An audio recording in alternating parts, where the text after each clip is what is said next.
Keila Bell is suing her former landlord, Janita Akins, for filing false evictions, slander, and harassment. All rise. Have a seat, please. Hello, Judge.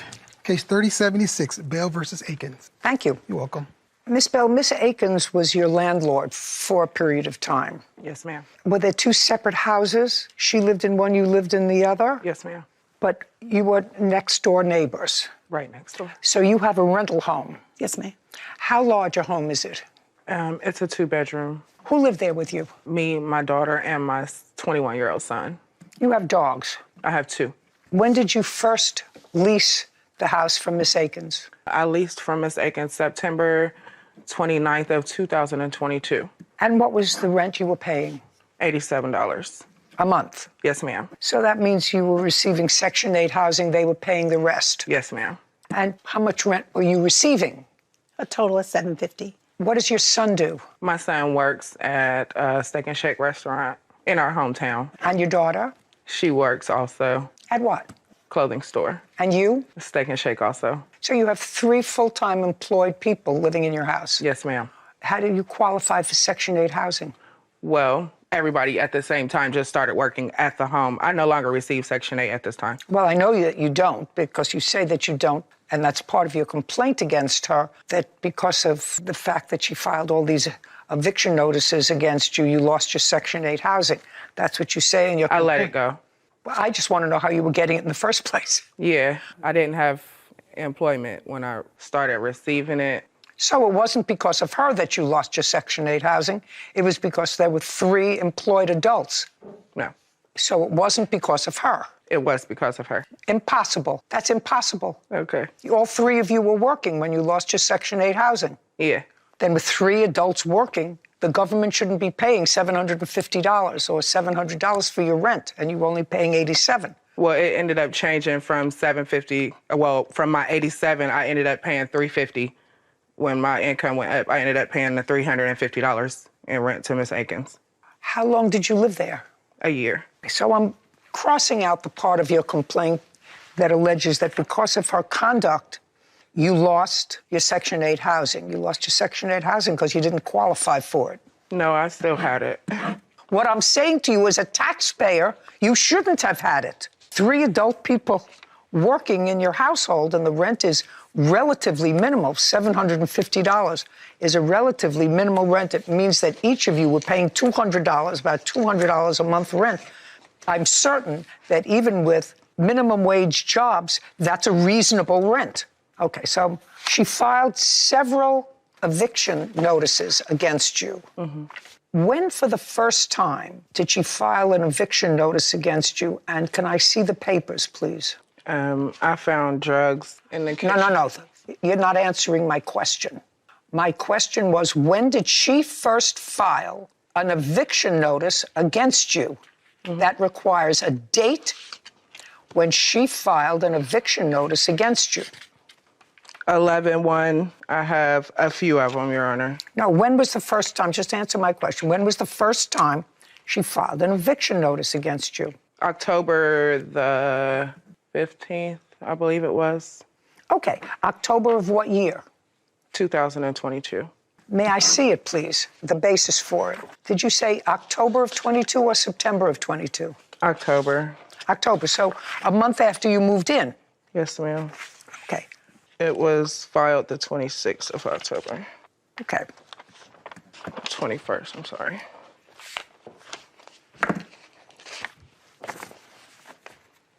Okay. The hearing date was November 16th. This is what you allege. Illegal drugs in unit.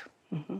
Tell me about that. Miss Bell had called me saying that she had found fentanyl in the cabinets. This was done over a text message. She over text, between texting and calling. And she said that there was fentanyl in a sandwich bag. I have a picture of it. It's only in black and white, but. Okay, so she called you and said she found drugs in the house? Yes, ma'am. Okay, go ahead. I didn't believe her because the house had been empty for 4 months before she moved in it. And it had been cleaned several times. Miss Bell, let me tell you this. it doesn't make sense for her to call you and tell you that she found this bag of drugs in the house if they were hers. Do you understand? Oh, yes, ma'am. So I don't understand, as one of the causes to evict her, you say illegal drugs in unit. That wasn't the first cause for trouble between her and I. The first was, and it was coupled together within maybe a 2 or 3 week span. So she was smoking in the unit. I had called her within 3 weeks of her moving into the unit. I had called the police on her twice already. For what? For threatening me, cussing me out, coming into the unit. I believe that she was coming up with reasons to try to get money out of me. No. Okay. Well, when was the first time you had trouble with her? It was October the 14th. Okay. That I called the police on her. For what? I called the police on her because she was fussing, yelling, and cussing and threatening to beat me up. I made a vow that when I got taken away from my children, I would never do it again. So I haven't touched drugs. When I called Miss Akins and explained to her the situation, I felt like I was taken advantage of. Do you think she knew that there were drugs in your house? Honestly, I do. Keila Bell claims her former landlord, Janita Akins, filed false evictions and harassed her. Janita is countersuing Keila for a water heater and property damage. Do you remember what that dispute was about, Miss Bell? The drugs in the kitchen cabinet. That was about the drugs. Well, explain it to me. When I called Miss Akins and explained to her about drugs being in my kitchen cabinet, I was convicted over 15 years ago for drugs. It was the way I chose, to support me and my children. I made a vow that when I got taken away from my children, I would never do it again. So I haven't touched drugs. When I called Miss Akins and explained to her the situation, I felt like I was taken advantage of. Do you think she knew that there were drugs in your house? Honestly, I do. Well, what would make you think that? Did she know about your history? She does. Did you tell her? She's a friend of my aunt. This is a problem, Miss Akins, this first eviction notice. I don't know what antisocial behavior is, breaking the lease. What is that? Because illegal drugs, I don't believe, were hers. The house may have been vacant for 4 months, but it's also possible that somebody else got in there. There is no question in my mind that she would not call you and tell you that she found drugs in the house. Your Honor, can I just say that the house was a Section 8 house. The house had been inspected several times. I don't care. I don't care. By the inspector? I don't care. I don't know what the inspector did, whether he opened up cabinets or whatever. It just doesn't make sense for the plaintiff to call you and tell you that she found drugs in the house, especially since she didn't want to move then.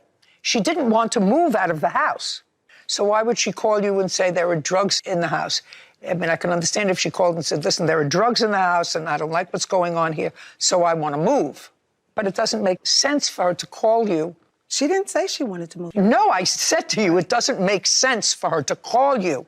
Okay, so illegal drugs, forget it. Disturbing the peace, that's when you got into an altercation with her about the drugs in the house, and yes. I can see she's emotional about that. Antisocial behavior is a very large thing, so any judge would have thrown out this complaint, which I assume that they did because it was nonsense. Yes. Okay, so we have one nonsense eviction notice.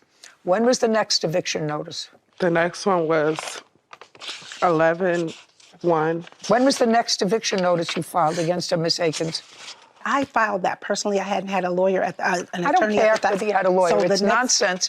Right, so I do believe the next one was in November. Okay. I do believe the next one was in November because I had filed that one incorrectly. Okay, may I see it, please? Thank you.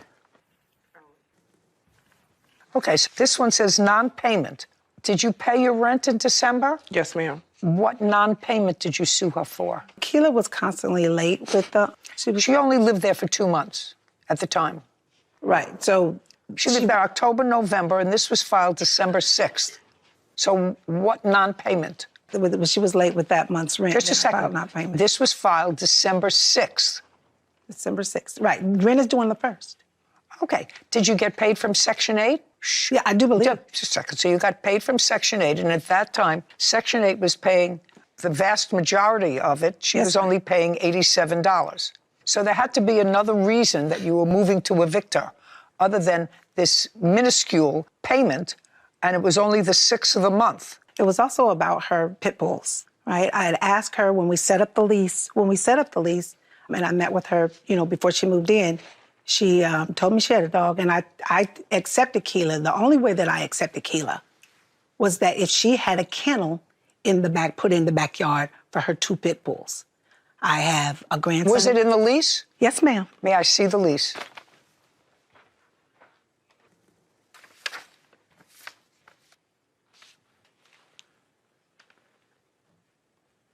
Kevin, would you show this to Miss Bell, please, and ask her if that's her signature and that's the lease? Yes, ma'am. Okay, so when you moved in, you knew you had to have a kennel for your 2 pit bulls. Yes, ma'am. When did you put it in? That week? The week that you moved in? Yes, ma'am. Okay. No, Your Honor. That didn't happen. She didn't move a kennel into the backyard until April of this year. Your Honor, I've got a video. I'd like to take a look That's at it. from April of this year. Miss Bell, just make sure that what you're showing me is 2 weeks after you moved in. Do you understand? Okay. Don't show it to me. Don't show it to me unless the kennel was put in within 2 weeks of your moving in. Okay, this doesn't have a date, but this is her son attacking me when the kennel was being put in the backyard. In April. Just a second. Month and year. Okay. Listen to me carefully, Miss Bell. Okay. Let's not play with each other.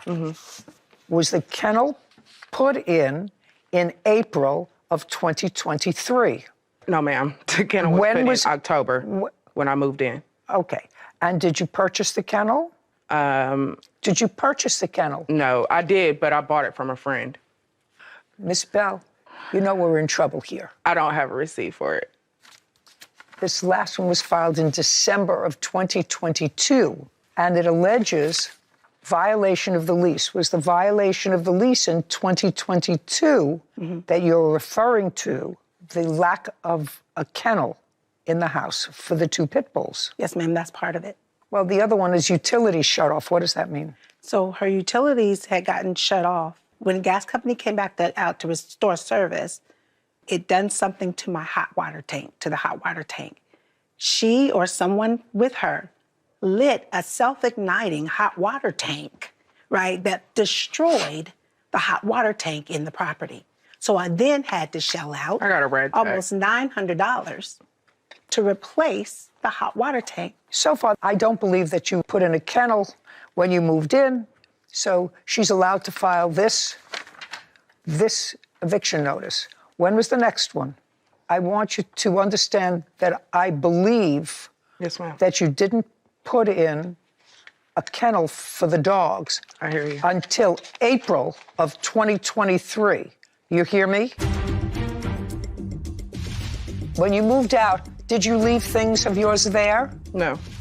She left the dog there for 10 days with no heat and said that I exposed the dog to 20-degree weather on Facebook. She said that. Did you leave a dog there? Keela Bell is accusing her former landlord, Janita Akins, of harassment and filing multiple false evictions. Janita is countersuing Keela for a water heater and property damage. I want you to understand that I believe Yes, ma'am. that you didn't put in a kennel for the dogs I hear you. until April of 2023. You hear me? Yeah. Okie dokie. Okay. When was the next one? The next is so many, Your Honor. Oh, that's okay. I'm telling you, you were still there and you didn't put in a kennel until April of 2023. You were in violation of your lease for a very long time. Yeah. Yeah. That's You what were in it said. violation of your lease for a very long time. Because I wouldn't like to live next door to you with 2 pit bulls roaming around the backyard. Right. Anything else? Not with the eviction. Great. So your next cause of action is slander, defamation of character. Tell me what that was. She made a few Facebook posts using my name, In what way? saying how much I owed in rent, saying that I was unable to pay it. And then there's another one where she said that I tore her house up. That's what she's counterclaiming for. Yeah. So far, none of that is slanderous. Yeah, she lets her animals tear up the property. Miss Bell, Yes, ma'am. she says back here in August of this year, she lies about it, but fails to inform the magistrate landlord she lets her animals tear up the property. But does she want repairs done? No. Why, you say? She engineers lies on Facebook to justify her actions and not giving me access to the property so it can look like I'm not doing the repairs. What she put on Facebook. Yeah, I know it's what you put on Facebook. Your case is dismissed. All right, so we're finished with you. Money owed for defamation, property damage. How did she damage your property? That's all I'm interested in. She lit the self-igniting hot water tank. Okay, what else? Right. I had the attorney's fees from her. What attorney's fees? The For attorney's what? fees about this case. They were $875. For what? For What case are you talking about? I'm talking about the small claims court case. And we also talked about tenants issues. We talked about, what I would be liable for. She filed an All answer. right, for very, this very case. nice. It's all very, very nice. You're living someplace else now? Yes, ma'am. You have another tenant in the house? No, ma'am. She hasn't released tenancy from the property, which is why I have to keep putting notices on the door so I can stay legal. Stop for a second. What do you mean she hasn't released? She hasn't given me the keys back to the property. She hasn't told me that she was moving from the property. My attorney called and, made contact to ask and had me ask her, and she hasn't moved anything. You mean she still has property there? Oh, yes, ma'am. She still has property there. What does she have? She has a bed, a dresser. Just a second. Do you still have any property that you want in the house? No, ma'am. You don't? No. When you moved out, did you leave things of yours there? No. What about a bed? No. A dog? What? She left the dog there for 10 days with no heat and said that I exposed the dog to 20-degree weather on Facebook. She said that. Did you leave a dog there? No, ma'am. You took a dog with you? Yes. Okay, you have any proof? I have both. Did she have 3 dogs? I have 2. No, did she have 3? She actually had 9. She had 2 dogs. Those dogs had puppies, and she ran a little farm out of my house. Listen to me. You both submitted yourself to my jurisdiction. Yes. Say nothing. She has now gone from the house. I find that she is acknowledged that she is no longer a tenant of yours. Cool.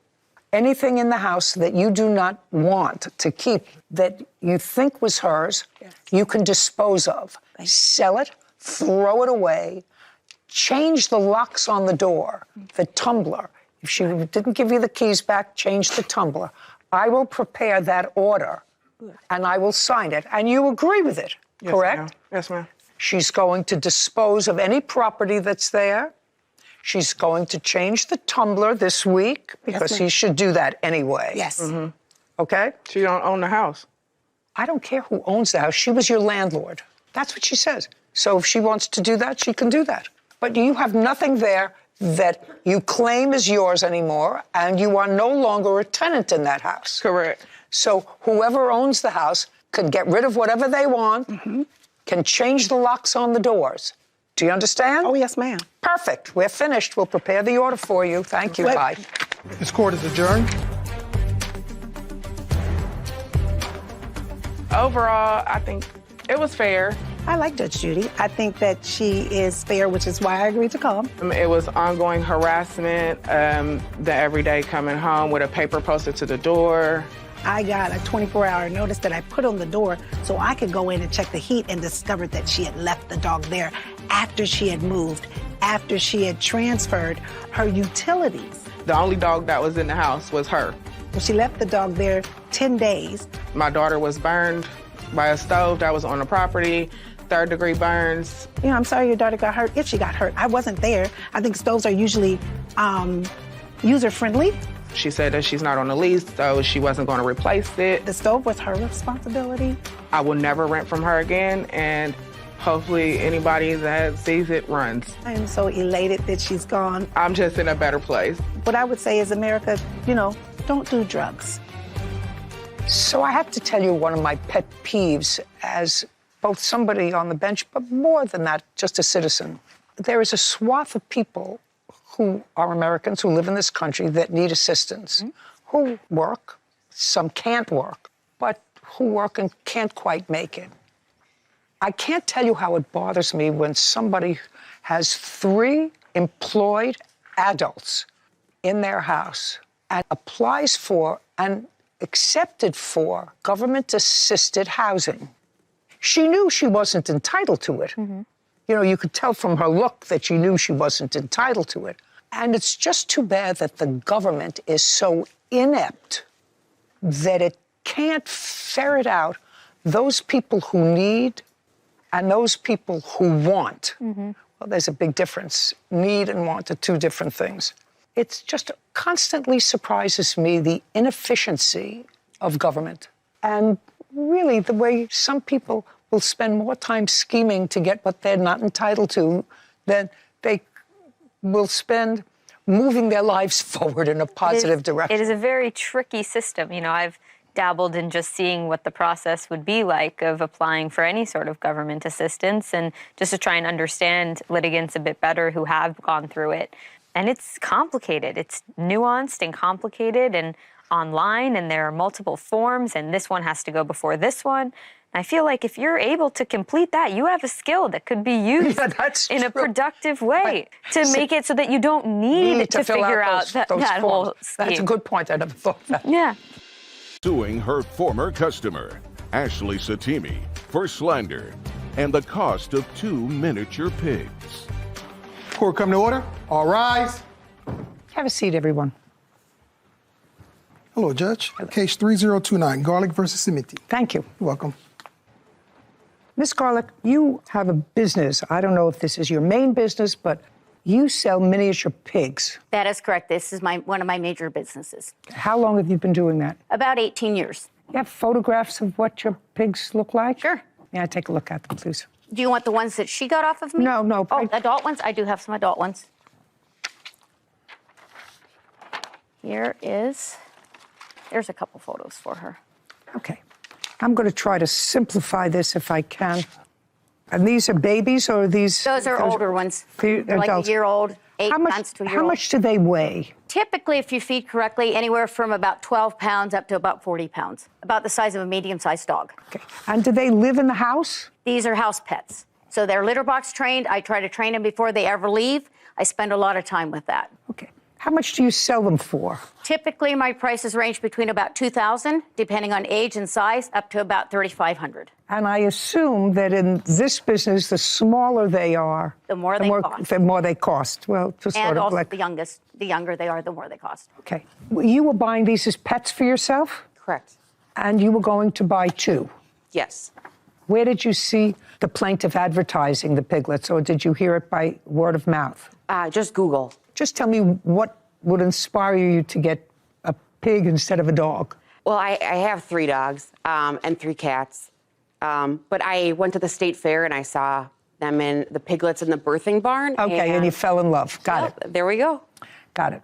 So you bought 2 pigs. According to both of you, you gave a deposit for the pigs, correct? Yes, she gave a deposit on each pig because the amount was more and she didn't have enough right then, so she's going to make payments. Okay.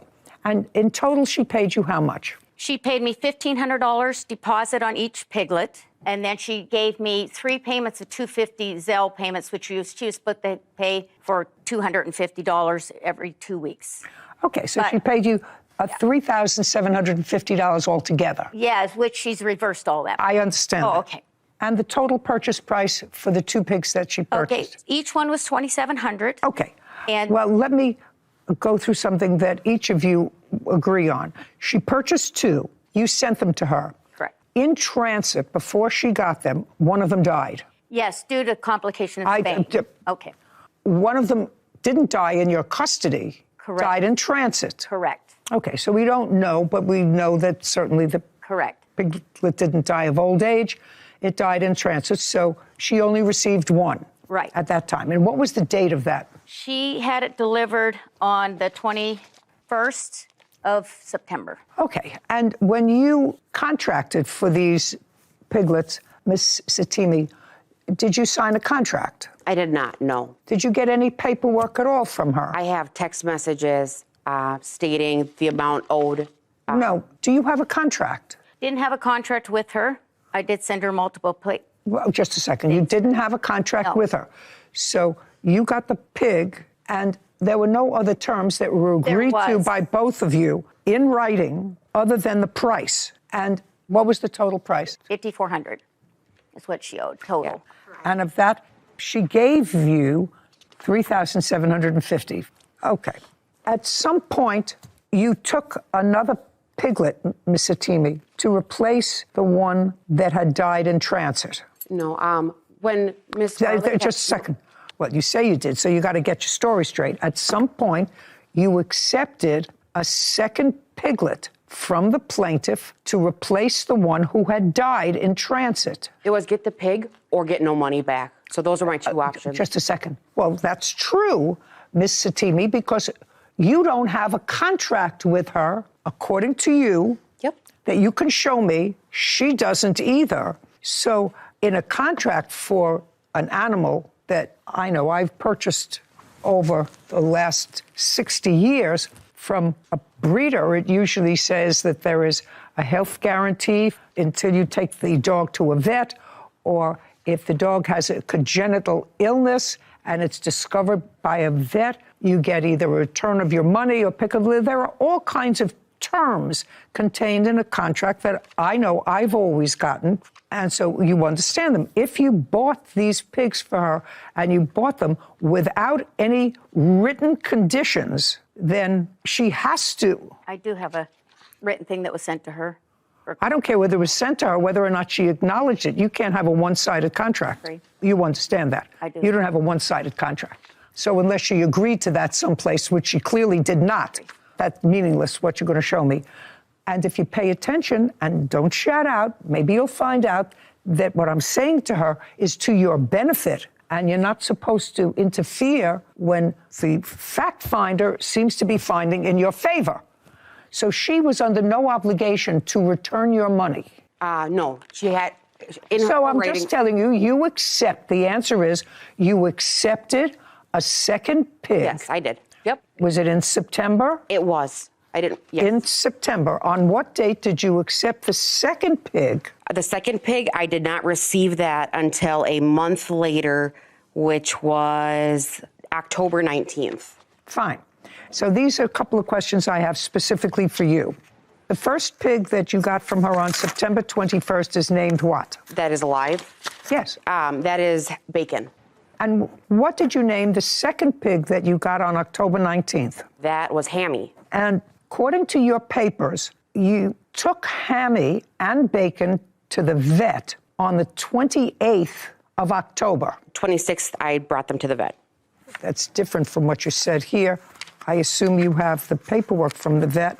Yep, I got the discharge summary. Here you say in your answer that you took them on the 28th and you got an estimate for spaying them. I went on the 26th, and at that point I found out that the pigs were not spayed as per... As per what? As per our conversation. I had conversations saying that the pig will be spayed. And on the 26th, I went to the vet, found out it was not spayed, and said, how much would it be to spay? I got a quote on the 28th, and that is... Did you take the pigs back for the quote? No. So you, they were spayed. Just a second. I'm talking. Okay. You don't want me just to dismiss No, your whole I case. No. Right? But which I'm thoroughly prepared to do. I have other things to do today. All I know is you brought in 2 healthy pigs shortly after being seen by the vet, who described the pigs as happy and healthy. One of them died. What does that have to do with her? They're in your care. What does that have to do with her? Karen Garlick claims her former customer, Ashley Satimi, slandered her business and owes for the cost of 2 miniature pigs. Ashley is countersuing for vet bills.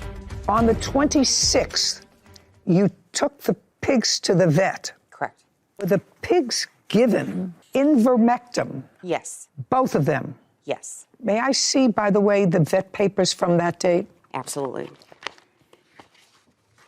Would you like the quote as well, or just the... I don't want the quote. I want the vet's notes.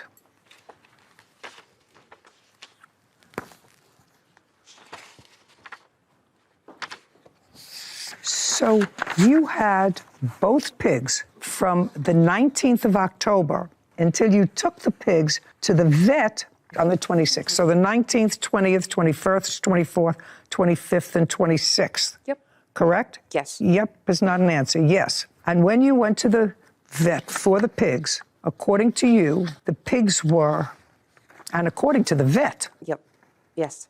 the pigs were healthy, according to you, playful. I'm going to read what they said. Wouldn't say healthy. Just a second. Well, that's what it says. It says they have mites, mange, No. What I'm parasites. telling you is Underweight. what they said. Bacon, who you still have. Yep. Yes. Yeah. And Hammy presented for examination. When Hammy arrived, she had a pendulous belly that the breeder attributed to a parasite, and she was dewormed with a product provided by the breeder, after which this appearance resolved. This is according to you. This is what you gave the vet. And Hammy began to gain weight. Yes. Both pigs are bright and active at home with excellent appetites. So far, that's what the vet is getting from you about the pigs. Yep. That they're both happy, healthy. She gave you stuff to deworm them. Hammy started to gain weight. And then the vet gave them this medicine. And 2 days later, Hammy died. This is from your history to the vet, that the pigs were fine. The vet gave both pigs this very strong medication, and I want you to describe what happened to the pig the day after you came back from the vet. Perfectly fine. Okay. And can I just say that the ivermectin, that's the same stuff that Karen gave me. Who knows how much the vet gave them? All I know is you brought in 2 healthy pigs Yep. shortly after being seen by the vet, who described the pigs as happy and healthy. One of them died. What does that have to do with her? They're in your care. What does that have to do with her? Well, you're saying it was the medication. It's the same medication that was given It previous- depends upon how much medication you give an animal. This was a swine specialist. Listen, I don't care, madam. I want you to understand that A, you have no health guarantee. But even if you had a health guarantee, what I'm reading from the vet is you reported that the pigs were fine, happy and healthy. She had given you a certain amount of this to get rid of the parasites, which you reported to the vet worked. And then the pig is seen by the vet, who gives the pig more of that toxic if taken in too high a dose, and died. That's not the reason it died. though. I'm reading your papers. How many days after Hammy was given this dose by the vet did the pig die? How many days after? I'm reading you. I have your papers. 3. Well, then maybe you did something 3 days later. Maybe you fed it something wrong. It's not her problem. It's your problem. What about Hammy 1? By that time, she has sent you a piglet that you've had for 10 days. Now, how many pigs do you have that were purchased from her that you currently have home? 1. Okay. And that would be bacon. Correct. What was the total price for bacon? $750. Well, that's not what bacon cost. Bacon cost $2,500. 27. $2,500. If you can look at my text messages that I Okay, have here. may I see the text message, please? These are two. Hold on. She's got confirmations on that one and the second page as well.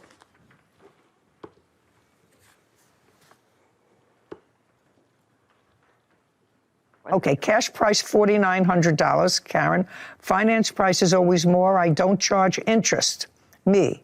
This is what I think is fair. I owe you $4,900 for the 2 pigs. I gave you $3,000. I owe you $1,900. PayPal took $90 because I did the PayPal protection.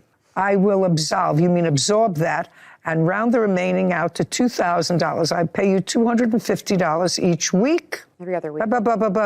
And she says, okay. So now we have a contract. Perfect. Would that be okay? Yes. And then you say, do they have any vaccines yet? Yes, they will be vaccinated. So you agree on that. Do you have any warranty on the pigs? This is September 20th. I don't want to accept delivery of brown one if they are sick and going to die in a few weeks. Yes. 90-day replacement. Okay. 90-day replacement is what she says. Not your money back. 90-day replacement. That's your contract.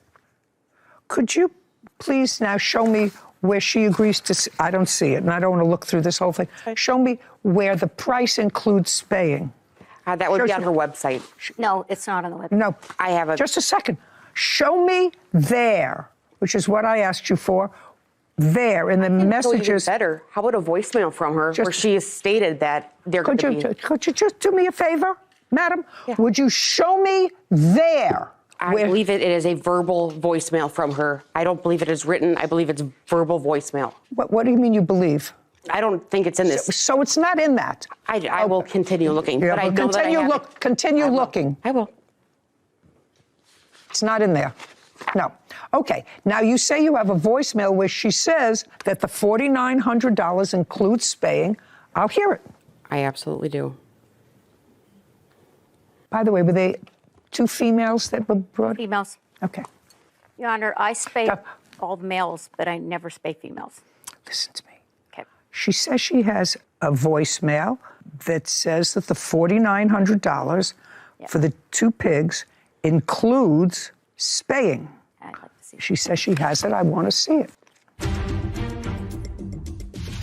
I also have a loss. You know, I shouldn't have got it spayed before it went, but that was my understanding is you wanted it done. Just explain to me. This says, if I'm hearing correctly, that one of the piglets was spayed. Yes, I have documents from the vet. May I see them, please? That is not true. Karen Garlick is accusing her former customer, Ashley Satimi, of refusing to pay for the piglets she purchased. Ashley claims she received sick piglets and Karen owes for the vet bills. Okay. But Press said, I don't know where. We'll give it to Sarah. And It should be 40 seconds.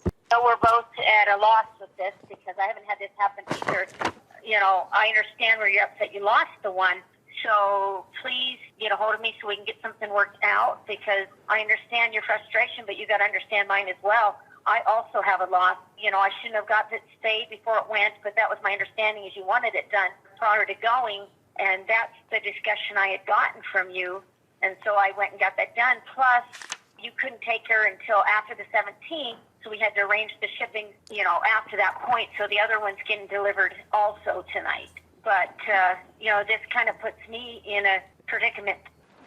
Just explain to me. This says, if I'm hearing correctly, that one of the piglets was spayed. They both were spayed. The one that died was spayed. That's why it died. In my professional opinion, I went through 4 years of veterinary technology school as well. Okay, so the one that died, the one that didn't make it in transit, was spayed. Yes, correct. Just a second. And the What other if- one. And bacon Evidence. Bacon and Hammy, whatever the first one she called. were both spayed. Yes, I have documents from the vet. May I see them, please? That is Yes. not true. I And actually receipt. spoke with her, and she said There's the her receipt. sons mixed it up. Birth dates are on there from the Just a vet second. and the Just a color and sister. everything. Just a second.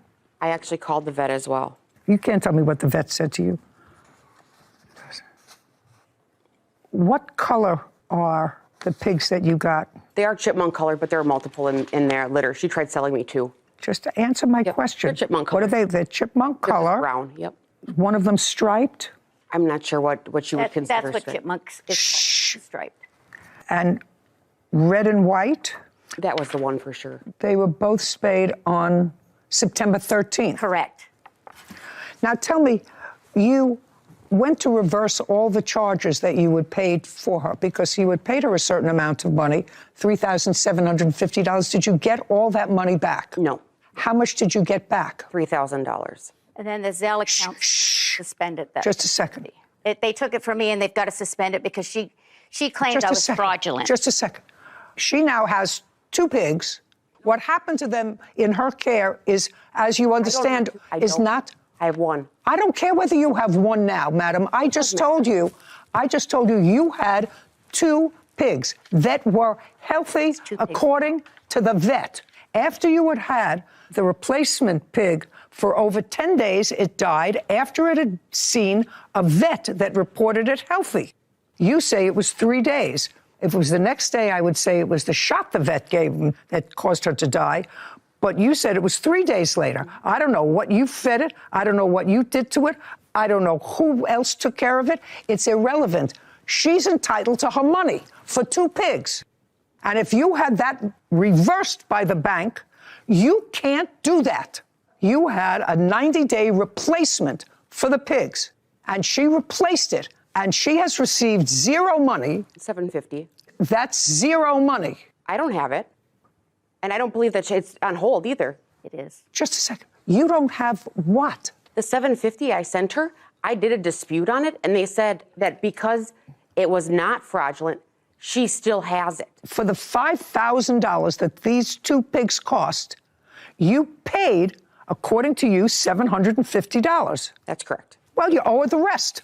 For, You owe her the money. I'm finding, now we're finished. Okay. Now we're finished with testimony, and I'm telling you that the death of one of the pigs, you have one, the death of the other one, happened in your care. Whatever it was, if you don't want to blame the vet, blame yourself, not her. You had a healthy pig when that pig went to the vet over a week after it arrived from her. So it's your fault, and you owe her the rest of the money. Did you get the $750 from her? That's either a yes or a no. No. No. You owe her $4,900 for the two pigs. Judgment for the plaintiff. I We're have a finished. counterclaim. It's dismissed. This court is adjourned. My slander. It's over. dismissed. Okay. I tell you one other thing. If you post anything derogatory about her business again, she's going to see you back in court, either mine or somebody else's. Do you understand? Yes. Perfect. Thank you, Your Honor. Thank you.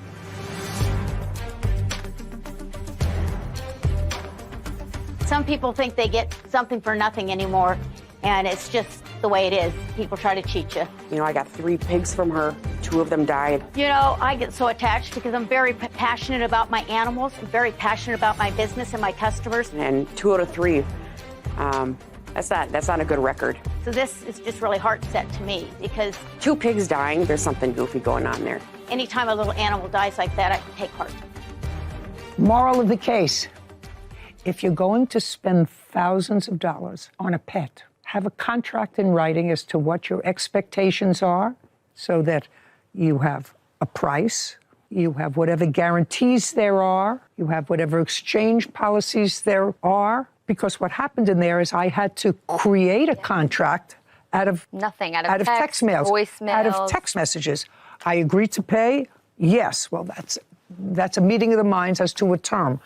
But that's an unprofessional way of the plaintiff to deal with a business that is a substantial business if she has 18 pigs. And it's really not a smart way for the defendant, to whom money is important, $5,000 has to be important to her, would go into a business arrangement without a formal writing. Yeah, and just a secondary point that I was thinking of is we would want that contract to exist for anything, for a car, for a transfer of funds, but especially you want those details and those guarantees for a life. You're talking about a living Right, animal. right. And I think that requires, from both ends, a lot more words, a lot more sign pages, something more. It requires a contract. A contract. It requires a contract. And she's in the breeding business. She's been doing it for 18 years. She should have a contract. Listing whatever her business. terms may be. Maybe it's you don't get a refund, but I'll send you, a replacement. That's perfectly fine. But all of those expectations should be Should laid be in a out. contract. Case number 3031, Brandenburg McLaughlin versus Irwin Jr. All parties, please step forward. Christopher Brandenburg and Victoria McLaughlin are suing their motorcycle buyer, Carter Irwin Jr., for stealing a 2001 Harley-Davidson Heritage. Mr. Brandenburg, you're suing the defendant for $10,000. I've read your complaint half a dozen times. I still couldn't figure it out. Mr. Irwin, you're counterclaiming for $10,000. I read your answer 1,000 times. I can't figure out what you're suing each other for. The only thing I can manage to put together, this has something to do with motorcycles. Correct. And it has something to do with a French bulldog and something called shatter, which I have no idea which it was, except that you wrote in your answer that he took your $7,000 worth of shatter, which is a marijuana extract. Okay, so I'm going to give you each 5 minutes to make your best case so that I understand what your case is about, because it wasn't clear. Go. Okay, myself and Carter made a deal on a motorcycle. So we made a deal, and he never followed through on. Okay, so he never followed through on the deal. Do you have that deal in writing? No, it was all verbal. And how much was the deal for? $9,000 for the Harley-Davidson Shovelhead. And then what happened? So I live in Sunnyside, Washington. He lives in Salem, Oregon. So we had traveled back to my place, and he seen the bike, and he decided he liked it and wanted it. So he had no transportation back to his place. So he borrowed my wife's van to travel back. So we had a verbal agreement on that. Did he, just a second, did he take the bike? No, he did not take the bike. Did he ever take the bike? No, I delivered the bike. Does he still have possession of the bike? No, Where is it now? it is at my place. So you have it back? Yes, I retrieved it. Okay, next. When he returned the van a few days later, November 4th, and he had no transportation back, so I let him borrow my 2001 Harley-Davidson Heritage. Okay, so you have the first bike back, but you don't have the 2001. Correct. When I went down, shh, I apologize. Christopher Brandenburg and Victoria McLaughlin claimed their motorcycle buyer, Carter Irwin Jr., stole their Harley-Davidson Heritage. Carter is countersuing, claiming Christopher stole his marijuana and a French bulldog. Do you have, or did you have possession of his 2001 Harley? Yes, Your Honor, I did. Do you still have it? No, look, don't look down. Do you still have it? No, I don't. Where is it? It's at a guy's house that I know. It was sold, basically, because I didn't have the paperwork on it like I was supposed to receive. I paid for these motorcycles. Just a second. You paid the $9,000 for the first one? I paid in product, Your Honor, with shatter. You paid in product? Yeah, with the concentrated marijuana shatter. No. Show me. Show me an agreement between the two of you. It was all verbal, Your Honor. Show me the agreement between, okay. It was all verbal. Fine. Unless I have it in writing, I don't care. Do you have anything in writing to show me that you paid for this motorcycle? Here's some of the evidence of the jars of shatter that were taken from my house. No, I don't care about that. Okay. I don't care about pictures of it. Also, I have pictures of him dropping the shovel head off at my house. Second, would you put them out, please? I don't listen to muttering. Goodbye.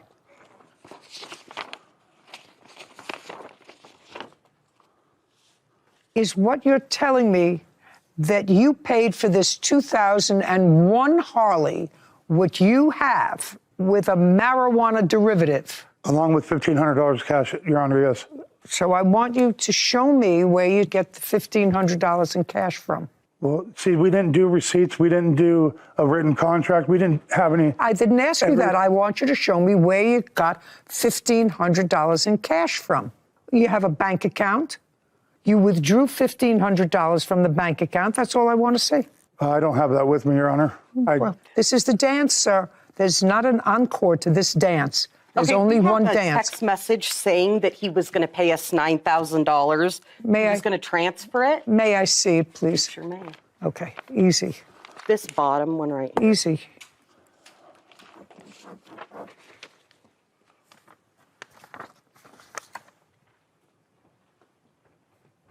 Yeah, November 2nd, you told him that you were going to transfer $9,000. Yes, and then that's when I went to Sunnyside and I took shatter with me because I didn't have the money at that time to cover it.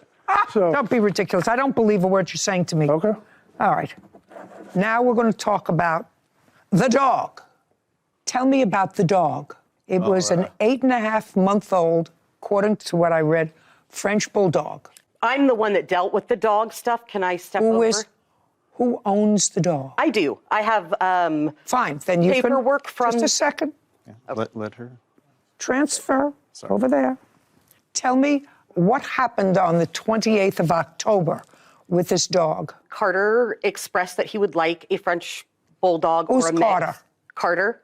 And so we discussed him being a guardian home. A guardian home is where they keep the dog, they feed it, water it, take care of it. It stays in their home, and then when I'm going to breed it, I get to breed the dog. And then after one breeding, then they own the dog free and clear. So that's what we had agreed on, is that he's supposed to feed and water the dog, the food that has to be of a certain quality. It has to have a backyard. It has to be fenced. They have to own their own home, yada, yada. Anyway, we found out from Carter's sister that he does not own his home. that there is not a fenced yard, and You took the dog back. We took the dog back. Just a second. Is it correct, Mr. Irwin, because there's a dispute about you have the dog now? I have placed the dog in a different home, but yes, I had the dog. Probably better off without both of you. They have the dog back. For all intents and purposes, whatever she did with this poor creature that is clearly just being used for money, you had possession of for a while, and you had an agreement that you could keep the dog after one litter? Yeah. I have a full fenced-in backyard. Just a second. I don't care. Oh, sorry. Just answer my question. Yes. That was your agreement. Yep. Yeah. And when they came to get the motorcycle back, they took the dog back with them.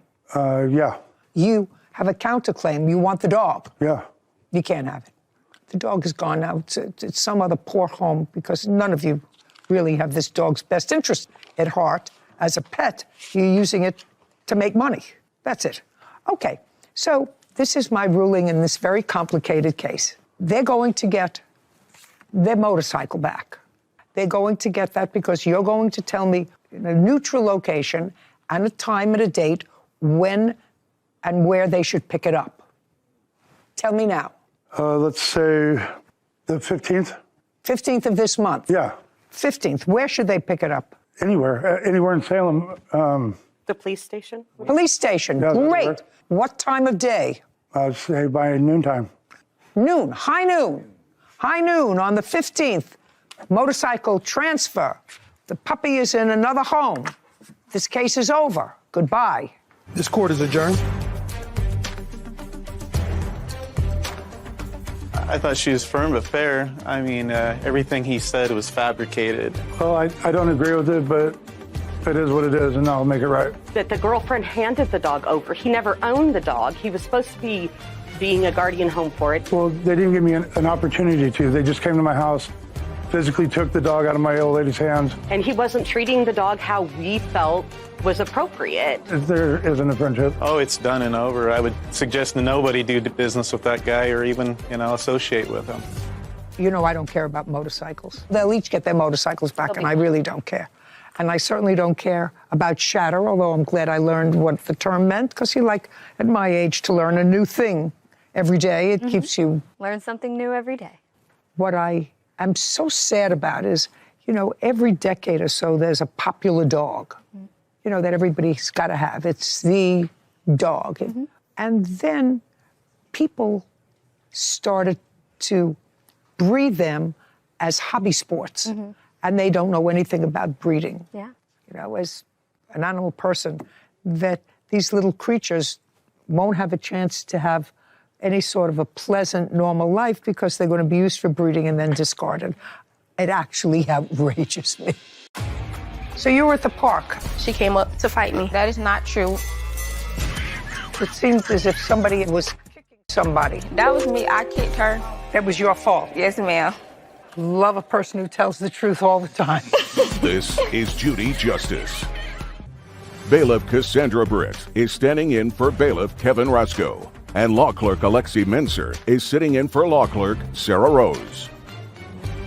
Honesty Butler is suing her former friend, Walteria Flowers, for the cost of a car and stolen property. Court come to order. All rise. Have a seat, please. Good morning, Judge. Case 3074, Butlers versus Flowers. Thank you. Miss Butler, how long have you and Miss Flowers been friends? We became friends around the summer of 2022. How? We both lived in South Carolina, and then we both moved to Jacksonville, so it's kind of like we were just friends. Did you see each other often before you decided that you wanted to buy her car? Yes, ma'am. She used to come and pick me up all the time. And then I used to see her around the town that we lived in before we moved back to Jacksonville. You didn't have a car? No, ma'am. Did you have a driver's license? Yes, ma'am. Did you ever have a car? Yes, ma'am. What happened to it? I wrecked it. You broke it? Yes, ma'am. How did you do that? It was my fault. It was a failure to yield. Oh, so there was a crash? Yes, ma'am. That was your fault? Yes, ma'am. On what day did you have a conversation with Miss Flowers about purchasing her car? It was December 12th. Of 2022? Yes, ma'am. What kind of car was it? It's a 2010 Chevy Malibu. When did you purchase it? It was 2021, March 2021. And why were you getting rid of it? Because I had another car and I was getting another car too, so. How much did you pay for it? I paid $8,000. Lexi, would you look up a 2010 Chevy Malibu? Yes, ma'am. Okay, 2-door, 4-door, I don't even know how many doors. 4-door. How many miles did it have on it when you purchased it? It was 130. Now, interesting, because a year later, you agreed to sell the defendant that same car for how much? I agreed to sell it to her for $4,500, but I was selling it as is. Just a second. Okay. Go back. We're going to get to as is in a second. Okay. That's not the final price you agreed on with her based upon these records. No, ma'am. What was the final price you agreed? It was $4,000. Is that right? No, ma'am. It was $3,500. Yes, ma'am. So the ultimate price that you agreed to sell the car for was $3,500. No, ma'am. It was $4,000. Show me. Show me 35. Yes, ma'am. Private party, fair condition, between $6,000 to $7,800 for fair 6,000 to 78. $6,000 to $7,800.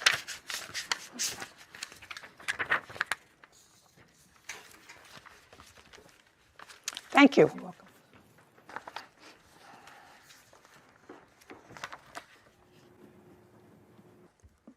Okay, well, it was $4,000, but because of things wrong with the car, you said I'll take off $500 from the original price because there were more things wrong with the car than she originally thought. Is that what happened? Yes, ma'am. Okay, well, it sounds to me, even at $4,000, you got a pretty good deal Yes, ma'am. because of what Lexi has told me about the current value of the car, which is the low end, $6,000, and at $3,500, even I would buy that car. It was a great value. This is what your case is about. It is your claim that you made all but $100 worth of the payments Yes, ma'am. on the car, and then the defendant, unbeknownst to you, came to your house at night and repossessed the car. Yes, ma'am. You say you only owed her $100. Yes, ma'am. Defendant says you owed her $7,000, but I think she's relying on the $4,000 figure. Is that right? Yes, ma'am. Okay, so that's where the discrepancy is, and you took the car back. Yes, ma'am, I did. Part of that had to do with, I gather, the two of you having an argument. Yes, ma'am. We fought. Two of you having an argument. I'll get to that in a second. So you have a counterclaim. Yes, ma'am. You want the money back that you put into the car. Well, not actually what I paid for the car and also the belongings that was in the car. Okay, let's get rid of the belongings. She did have some stuff in the car. Yes, ma'am. And you have it with you? Yes, ma'am. I have some of it with me, like her debit card and her purse that she had in there. Okay, and what about the iPad? She never had an iPad in there. Okay. I took a picture of everything. Okay, Cassandra, would you go over there, please? Take all of that stuff and move it over to the other table. Those cards belong to her? Oh, this one's my ID. Okay. So now you want back what you paid for the car. Yes, ma'am. The defendant says you didn't finish paying for it. She had every right to repossess it. Let's take care of the car first. Yes, ma'am. How long did you drive the car? From December of 2022 to May of 2023. The beginning of December? No, ma'am. Around the middle, like All right, my so- first payment was on the 12th. Okay. When did you repossess the car? I got it June 4th. So let's make it January, February, March, April, May. So you had the car 5 months. Yes, ma'am. And you have the car now. Yes, ma'am. So she owed you really $100 when you took it back. Who paid the insurance on this car? Everything was still in her name. So she paid for the insurance. Is that right? Did you have insurance on the car or not? No, ma'am. No. Let me understand this. She's driving around with a car that's in your name that doesn't have insurance on it. Yes, ma'am. Where is the car now? It's parked in my yard. Where's the title to it? I have it. I'd like to see it.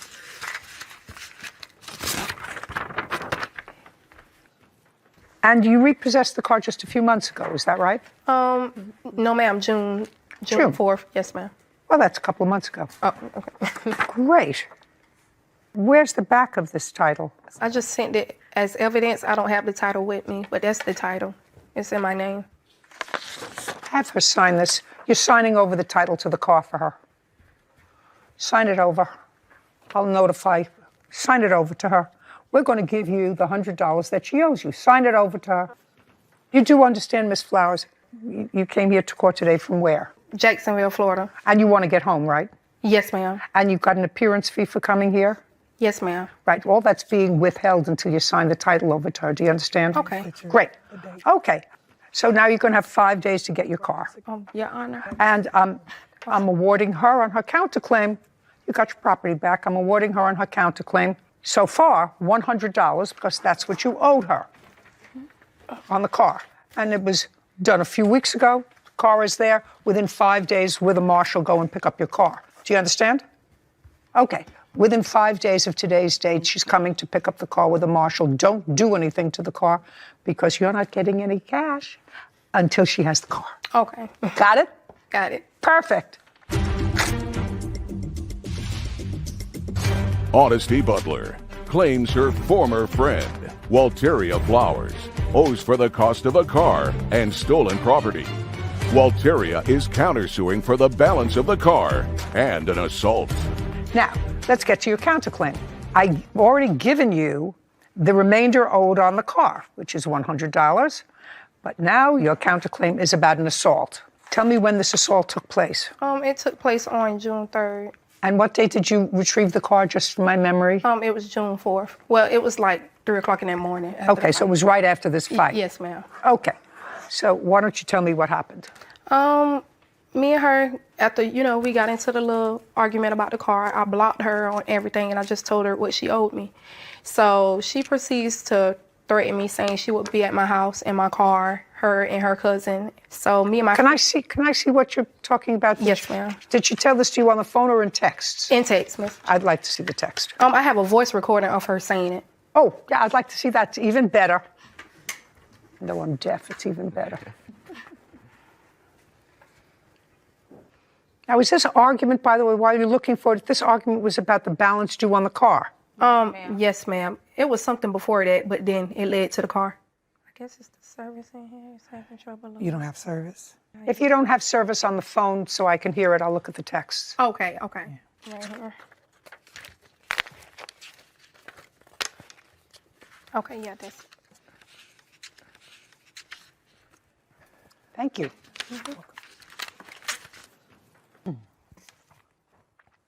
Okay, so before I read these, I gather from the plaintiff there was an incident that preceded June the 3rd. Yes, ma'am. Okay, and tell me on what date that incident was. Okay, June 3rd, we got into this. Well, I know what happened on June 3rd, but that was about the car.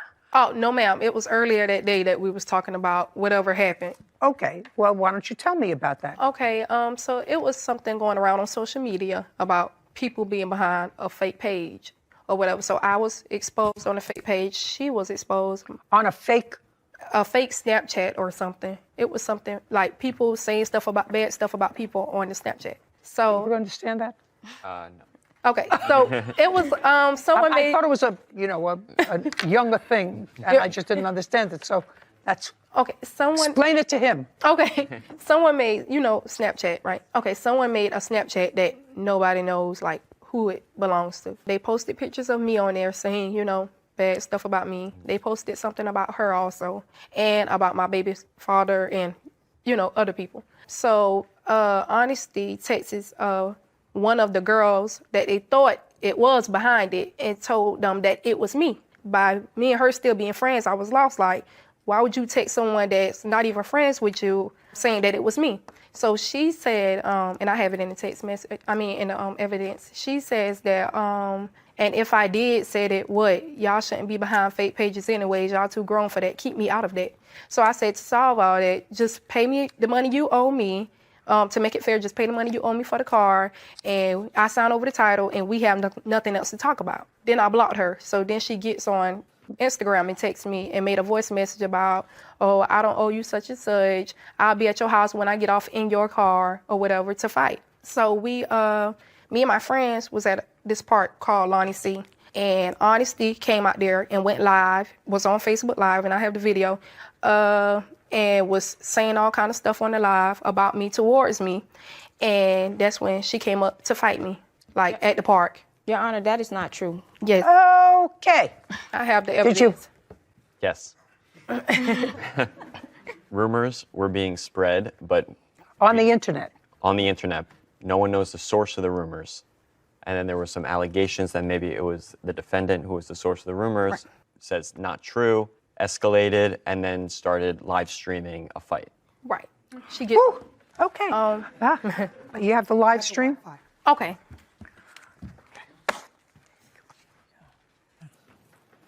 Okay. So we just hit the play. Yeah. On both of them. Oh my God.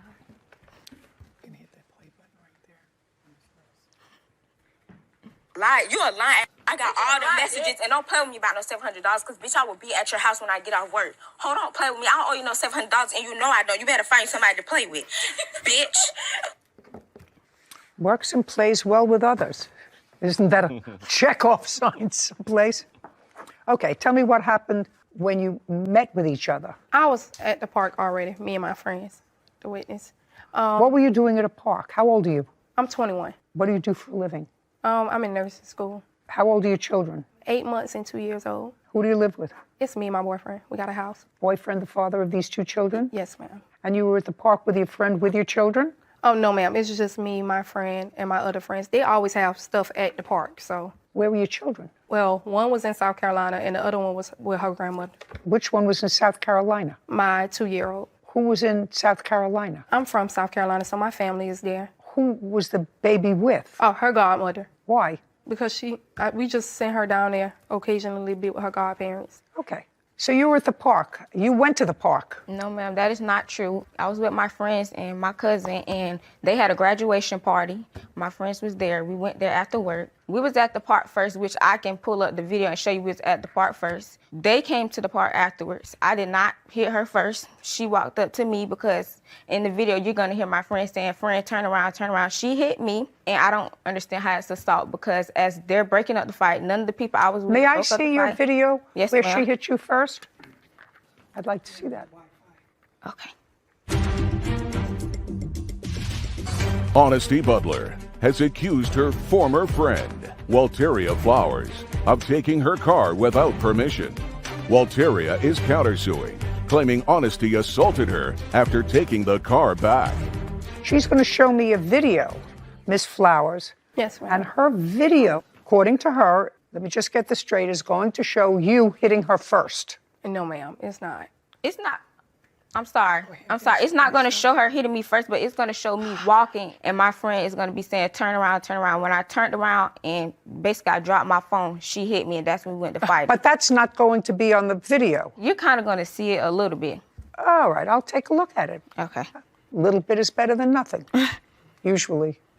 You have also things that you want me to see on your phone? Yes. Would you get them up, please, so I... Oh, it's up. Oh, Yes, yeah. ma'am, I can. Thank you.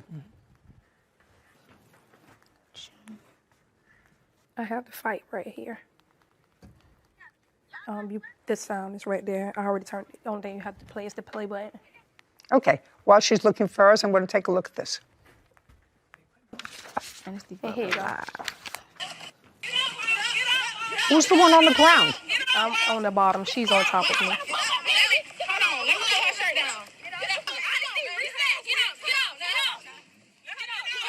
It's terrible. I don't understand it when women fight.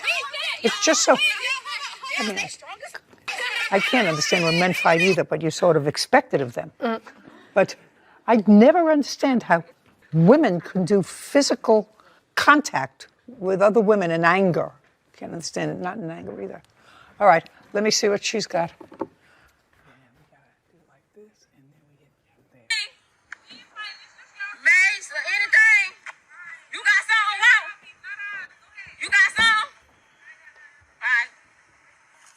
She better come right here and let this house need me. Oh my God. Give me the phone. All right, bitch, be coming right here. What?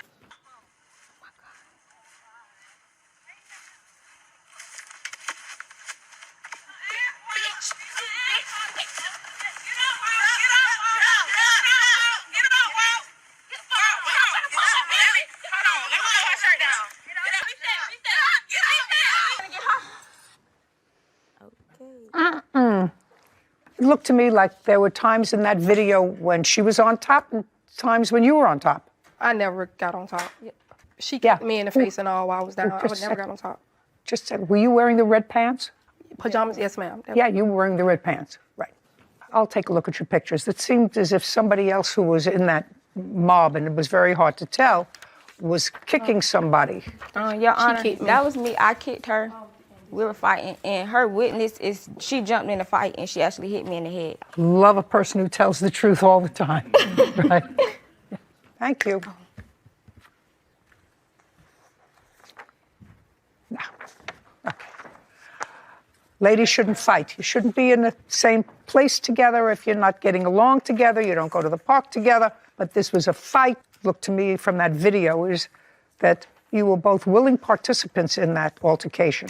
So I'm dismissing your counterclaim, with the exception of the $100 that she owes you for the balance of the car. So in this case, the car is transferred permanently to the plaintiff with her payment of $100. Your counterclaim for assault is dismissed. You have 2 children. Do you have kids? No, ma'am. Okay, well, don't fight. It's not ladylike. All right, we're done. We're done. Court is adjourned. It was not a bad car. It is now because I don't know what she did to it, but it is not a bad car. But I'm just glad she got it back out my hands. I took good care of the vehicle. I got it fixed multiple times, spent almost $2,700 into getting the car fixed. It's just messed up, like drivable and everything. She told me that she reported it stolen since it was in her name, but she actually kept a spare key, and she came into my yard at like 3 a.m., I believe she said, and she just drove off with it while I was asleep. I guess because she's immature, and some people just do immature things. We're no longer friends. I think what we saw in there was 2 women square up, get into a fight. Obviously, no one wants to see it, a terrible result, but you play stupid games, you win stupid prizes, and the court is not going to step in and figure out what happened here. Yeah, you're right. You're right. People generally shouldn't fight. I always find it unnerving when I see women who are supposed to be triple process thinkers, all women, but especially somebody with 2 young kids. Take yourself out of harm's way. Don't put yourself in harm's way. But if you do, don't ask. You're right. Don't ask, of course, for your help. Absolutely. Thanks. Boyfriend, Derek Jones, for personal property. Court come to order. All rise. Have a seat, please. Hello, Judge. Case number 2063, Martin versus Hancock Jones. Thank you. You're welcome. Mr. Martin, how old are you, sir? I'm 46. Who is this with you? This is my girlfriend, Kimberly. Case is not unusual, but sad. Mr. Martin, you had a long history of drug addiction. I did. From when to when? From 2002 until December 1st, 2020. I've been clean for 2 years on the 1st of December. Good for you. Thank you. Did you manage to get clean by going into a residential facility? I did, yes. How long were you in a residential facility? I was in 23 days in an inpatient facility, and I was just over a month in an outpatient facility. Are you currently working? I am. What kind of work do you do? I'm a production manager for a soap and bath bomb company. How long have you been working for them? A year yesterday. Are you in touch with your folks? I am. Back in their good graces? Yes, ma'am. There was a time when that wasn't true. Correct. This is what I gather this case is about. Miss Hancock was your girlfriend. Yes. For how long? We dated from November 2019 until April 2020. We separated for a few months and got back together in July 2020 and separated again in September 2020, so 7 months. And it would be a fair statement, sir, that the reasons that you separated on both instances is because you relapsed into using drugs. Yes. And it would also be a fair statement that the first time you left the house at the defendant's request, you were unsuccessful permanently from ridding yourself of addiction, but you thought you were okay and you asked her to take you back. Yes. And she did. Yes. And you would have to acknowledge to me that made her, A, a forgiving person. Very. And someone who cared about you.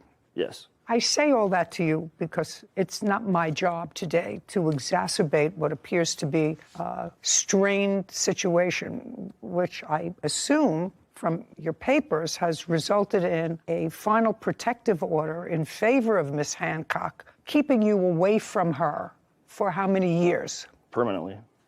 that was resolved, and it was resolved in her favor, probably, and I don't know this for certain, probably with a plea from you. Yes. And when you enter a plea, the judge always asks you, you understand your right to have a trial, you have a right to examine witnesses, you have a right to call witnesses, and by making this admission, it is the same thing as a guilty verdict. Correct. Judge did tell you that. Yes. I assume. I mean, I remember making those statements many, many times a long, long time ago. I'm surprised I still remember any of it. And you're supposed to remain away from her. Yes. So the first question I have, well, I know why you're here. You're here because you say the last time she threw you out, and she threw you out not only because she found drugs that you were using again, but she had a fear that you were selling drugs out of the house, and she couldn't be involved with that, which is perfectly legitimate. You would have to acknowledge that. Absolutely. You'd also acknowledge, and I'm reading these papers sort of between the lines, your complaint, her answer, and the countersuit, that Miss Hancock had a child. Yes. A son. Yes. How old? When you were 15 living? at the time. And uber impressionable age, and the fact that you were abusing drugs in the house, it really exposed him to something that a teenager shouldn't be exposed to, because his mother has feelings for that person who's drug addicted. Yes. And I assume you had warm feelings at some point for this 15-year-old. Absolutely. At the time, your parents had asked you to leave the house. I was living with my parents at the time. Jennifer asked me to move into the house because Mr. Jones had placed a GPS tracker on her car, and she was concerned about her safety with him. So you were dating at the time? Yes, I was living with my parents before I moved in, yes. Okay. Was that a happy situation? At the time it was, yes. It didn't get difficult to Moved away from that. And when you moved in with Miss Hancock, according to you, you were not paying rent. Correct. You were, in fact, working. I was. And according to, that's what you say in your papers. Yes, I bought things for the house. Yes. Those were exactly the words that you swore to. You said, I also spent over $10,000 on things for her place. Correct. In lieu of paying to live there. Correct. What things did you buy? I bought a dryer. Dryer? I put $1,200 into her son's Ford, fixing it. I bought... Okay, so you paid for some things for her son. What else did you buy for the house? We went to Costco several times and spent $1,000. Okay, so you towels. went, just a second. I'm not interested in Costco several times. Yeah. You know, you do use toilet paper, don't you? Absolutely. What else did you buy for the household? I bought a battery for a Ford car. I bought a Keurig. I bought a rug, towels. I paid for the vacations while we were together. I bought some home lights for the outside. Come on, keep going. What else did you buy? And what else did you buy for the house? So far, we're not close to $10,000. That's all. Well, you swore to the fact that you spent $10,000, that you bought things for the house in lieu of rent. So far, you've given me maybe $2,500. Okay. And that includes a couple of trips to Costco. So I want to know, what else did you buy for the house? Did you buy televisions for the house? I bought televisions. Just a second. How many televisions did you buy? I bought two. And how much were they? One was $1,700, the other one was $500. What else did you buy for the house? Those are the only items I remember buying for the house. Great. Now, what items do you claim that, because that's what this is about so far, what items do you claim that Miss Hancock kept that belonged to you when she told you to leave the second time? I have text messages saying... No, don't tell me text. I don't want to hear text messages. I want to hear what items you claim are your property that she kept when she told you to leave the second time. That requires things: a fishbowl, a guppy, a pair of shoes, a tie. And if you say any of those things, I'm going to throw you out of here because I don't waste my time over guppies. Yeah. So tell me what you are alleging that she kept. 2 TVs. Okay. An entertainment center. Just a second. You didn't tell me you told me you bought an entertainment center. What did you pay for the entertainment center? Originally, I paid $1,200. What else? I'm also asking for the return of a rehab center that she was kicked me out of, $2,500. Oh, don't be ridiculous. Keep going. Okay. And then 47 Nintendo 64 games. 47 what? Nintendo 64 games. So, Mr. Martin, because I'm going to make short shrift of this case, as you can see right now, and Your girlfriend looks like a nice lady. I don't know why you're here. You seem to have problems with boyfriends. You got to start picking them better. I do. This one put a tracker on you. This one, you have a protective order permanently. You have to figure these things out before ultimately you get very hurt.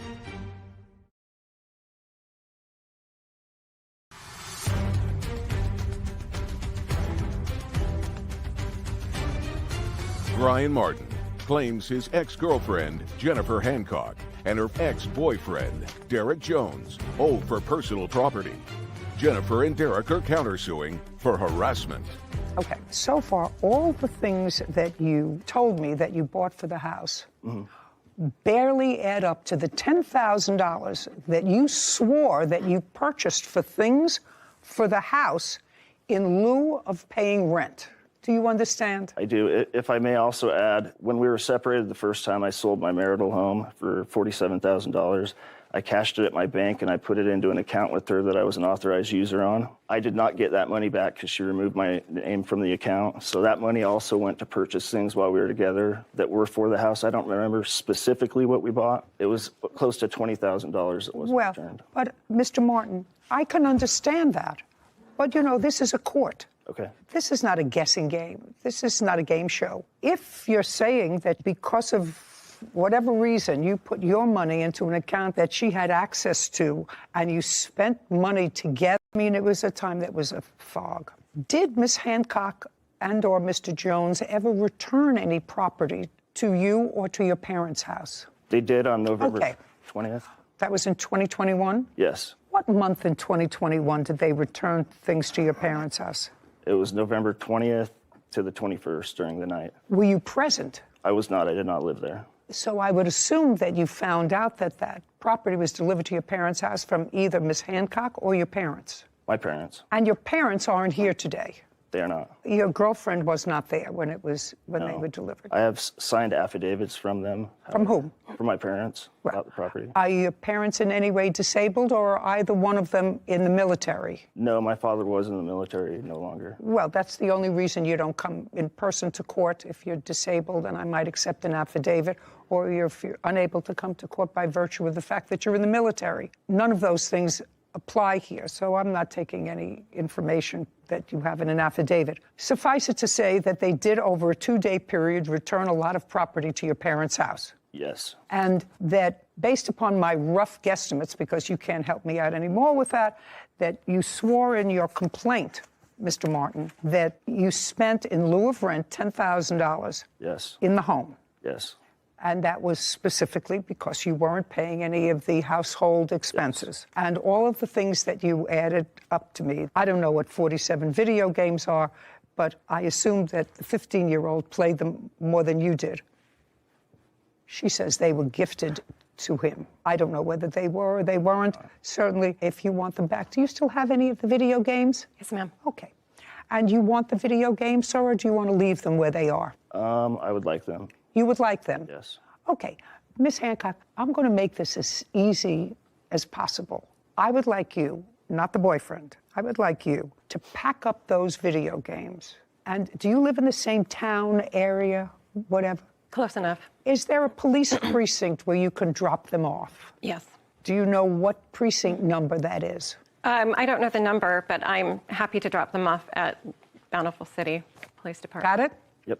Within 5 days from today, package up the videos that you have. She's going to give you back your video, your 47 video games. Okay? Okay. Take a breath. You have to say it's over. Tell me about your new girlfriend. Are you living together? We are, yeah. She's great. I love her. She's great. She's amazing. And you're fine? Yeah. And you're working? Mm-hmm. You have to put a period to this. Yes.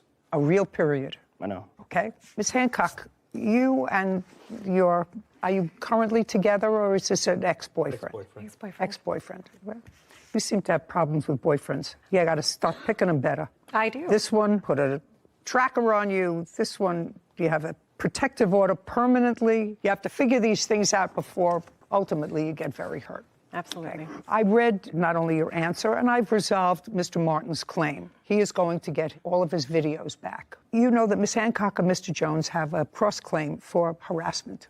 I do. And that was not made part of the criminal case, any restitution. No. It was not. Did the district attorney request any restitution? No. Why not? I was actually not involved. It was a criminal case, not a civil. Well, you were the complainant in the criminal case. The state of Utah is the one who filed it. But you were the complainant. They may have filed it. It actually says right here, state of Utah is the plaintiff. Of course. So, I know that but yes, they I did contact the police and ask them to So do this. you Yes. were the complainant. Okay, yes. You know, it's the state of New York versus John Jones. It's the state of Utah versus John Jones, but there has to be a complainant. Yes. Somebody who was robbed, somebody who was the victim of stalking, somebody who was the victim of an assault. That's the complainant. That's who Yes. you were. Sorry, I misunderstood. Did you ever ask the district attorney for compensation for lost wages or anything else that you suffered as a result of this stalking? No, I was not aware I could actually do that. Okay, well, that's not something that I consider, but there is part of your counterclaim that is particularly troubling to me. And it is your claim on the counterclaim that Mr. Martin, at some point, photoshopped pornographic pictures of you. Yes. And I'm not sure when, because Derek found it and didn't tell me about it for a while because he was upset and he didn't want to upset me about it. When did you find it, Mr. Jones? That would have been after this first bogus stalking injunction he filed and lost. Bogus? He filed a fraudulent stalking injunction. He filed Stalking? against me. And So he it was lost. after that? Mm-hmm. And that was May of 2021? One. I'm trying to tell Mr. Martin, and I don't know how to make it any more clear to him, that his path going forward has to be putting a period, that in this whole scenario, you were the culprit. I did not do what they're claiming right there. Absolutely, 100%. I did not. You did not? Absolutely not. Okay. Let us assume, Mr. Jones, that you found on your car a pornographic picture that had been photoshopped with Miss Hancock's face and someone else's body. I'm assuming for a moment that that's true. Not that I have to look at it. I assume for the moment that's true. What proof do you have that Mr. Martin put that on your car? Well, the problem is I don't have any proof of that, but he had put other signs up. I have a police report. He was hanging signs on my property. He got arrested for doing that and tased. Okay. I mean... What I'm asking you specifically, that's what I'm particularly concerned about. We couldn't prove it was him. We couldn't prove it was him. Okay, fine. Do you have a new boyfriend? No, I do not. In what month was the protective order made final? May of 2022. Other than this experience, what happened? Oh, there's a fly. There's a fly. Oh, Mr. Jones, I'm expert at flies. Let's not come here. You have an attitude, and you're not a baby. I mean, it's not as if you're 21 years old anymore. And if you have that within you, to have bad behavior against another person, that's there. Either you have it or you don't.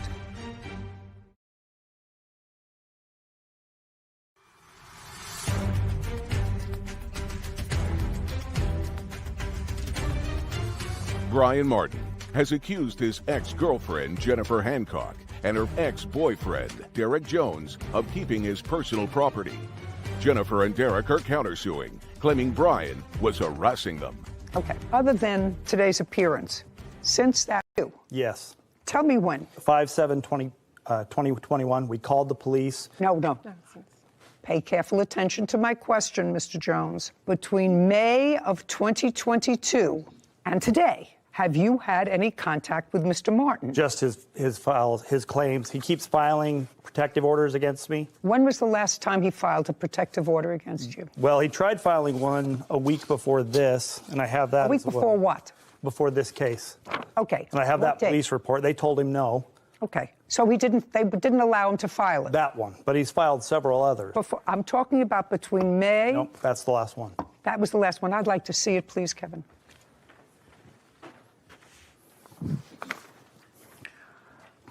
Mr. Jones, do you have a protective order in your favor? I've tried. Not tried. No, I don't. You do not? Okay. Your Honor, I have a video of catching him stalking my house, hanging signs. We submitted that. We also have the police report that he was arrested that day and tased. And tased? Yep. I have that report right here as well. I'd like to see it.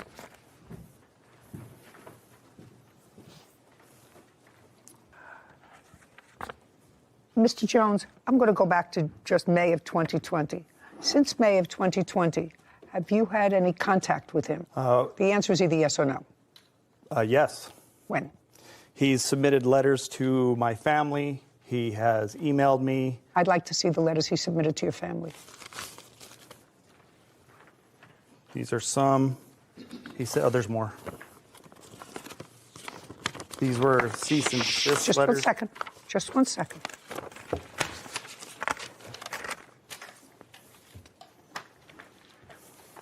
What's this? Mr. Jones texted me a text that says tweaker. He took it to my rental.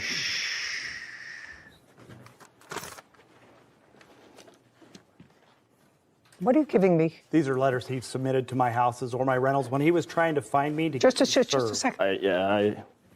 This was in relation. Mr. Jones had a temporary stalking injunction in place against him on February 7th, 2021. On May 5th, 2021, he was served that stalking injunction, and that is when the incident with the Bountiful Police took place that you're reading right now. He showed up to where I was getting my oil change. In addition to that, he has sent Facebook messages to my girlfriend that she's I'm here going to testify tell you. on. I'm going to tell you that.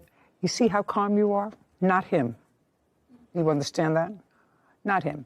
Probably not him, but definitely not him. And I'm going to just suggest to both of you that neither one of you want any other legal action. You already have a lifetime protective order issued against you in favor of Ms. Hancock. Yes. So I'm just telling you, I'd stay as far away from him, Mr. Martin, as I possibly could. Go a mile out of your way rather than go anywhere near where he is. That's fine. That's what I'm doing Now, ma'am. Mr. Jones, you have, and I've been around here for a long time, these kinds of buildings for a long time, you have an attitude. I can tell you have an attitude. And things may have been bad historically, but you know your behavior wasn't perfect historically. You would agree with that with Ms. Hancock, correct? Absolutely. You would agree with that. Okay. And you're not a baby. I mean, it's not as if you're 21 years old anymore. And if you have that within you to have bad behavior against another person, that's there. Either you have it or you don't. And what I'm suggesting to you is that this is not going to be a good outcome if this animus continues. She's not your girlfriend anymore. He's got a new girlfriend. You don't have anything to do with him anymore. Nothing. If you have to travel a mile out of your way to avoid going anywhere where he gets lunch, coffee, a Jiffy Lube, or anything else, I would suggest that you do it. I've done that. He keeps filing protective orders. Good. Well, he can do that. So can you. And what I'm to try to temper it. If what you're going to do is to add fuel to this fire, then I think that it's really not a smart idea. Just gonna, yeah. The plaintiff will get his 47 videos back within 5 days. They will be dropped off at the local police precinct. What? May I actually say there's only 21 that was ever given, so there's not 47. How many do you have? We have 19 of those games. Okay, 19. Yes. You have any other property that belongs to him? No.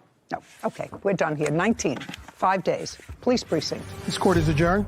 I'm disappointed because I've dealt with this man for over 2 years. He's just jealous of my awesomeness. I've moved on with my life. I have a new girlfriend, and I just want my things back. Whatever, I just want him out of my life. It's time to close the chapter. It's time to move on. I never want to see him again. I never want to hear from him again. People spend so much time with negative energy. Oh, yes. Sarah, if the one thing that you and all other single people out there can take away from this case is that women are supposed to be smart. And clearly, she had a nose for bad boys. Yeah. Because according to what we heard, the reason she invited him to come and live with her is because the different problem with a different co-defendant, co-defendant, Mr. Jones, was really stalking her. And the same problem she had with the plaintiff. But stalking is an odd one. You have to be a little bit off to engage in stalking, to really terrorize somebody. Especially to the level of legal action for stalking. Yeah. Because I know the standard for getting a restraining order, even a temporary one, is very high, the standard. There has to be some pretty serious stuff that the judge reads. And he pled guilty. But Mr. Jones also acknowledged that he had not treated her well So it's always sad to me when perfectly reasonable women, sometimes because of their need to nest, will choose subpar mates. I think it's more important to hold on to your own energy than to allow it to seep into these negative wells that will just run you dry. You're right. Clarissa Dobson is suing her sister-in-law, Kenesha Jones Poindexter, for a trip and wedding expenses. Miss Dobson, I assume this is your brother. Yes, it is, Your Honor. And this is his wife. That is correct. They're newly married. That's correct. When were they married? June of 2021, June 26th. Were you at the wedding? Yes, I was. I was in the wedding. Wedding at your house? Wedding was at my home. This is the unfortunate circumstance that I read in your papers, which I hope to be able to resolve quickly. You've known the defendant for many, many years. Yes, that's correct.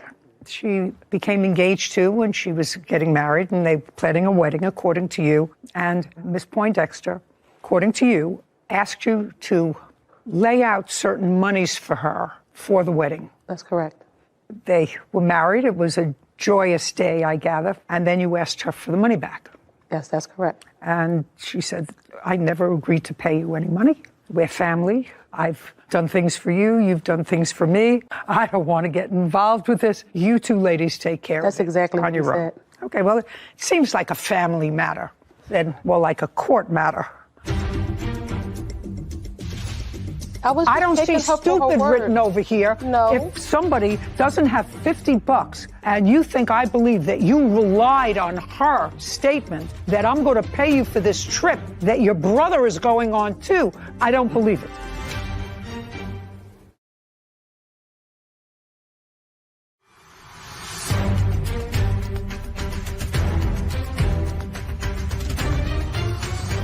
Clarissa Dobson claims her sister-in-law, Kenesha Jones. Tell me about your home. Nice home, got a lot of land around the property. How much?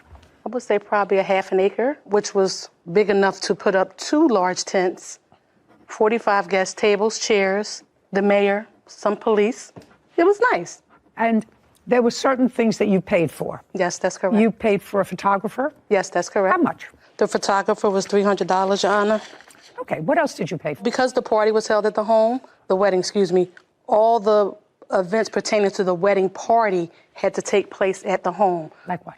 So like when we had our bridal shower meetings, because also Miss... Oh, you mean the meetings to plan the wedding? Right, to plan the wedding. I'm not interested in You're that. not interested in that? I'm not interested in that. Yeah, so far we have $300 for a photographer that you say you laid out. Did she lay out that money? Yes. Yes. Okay, what else?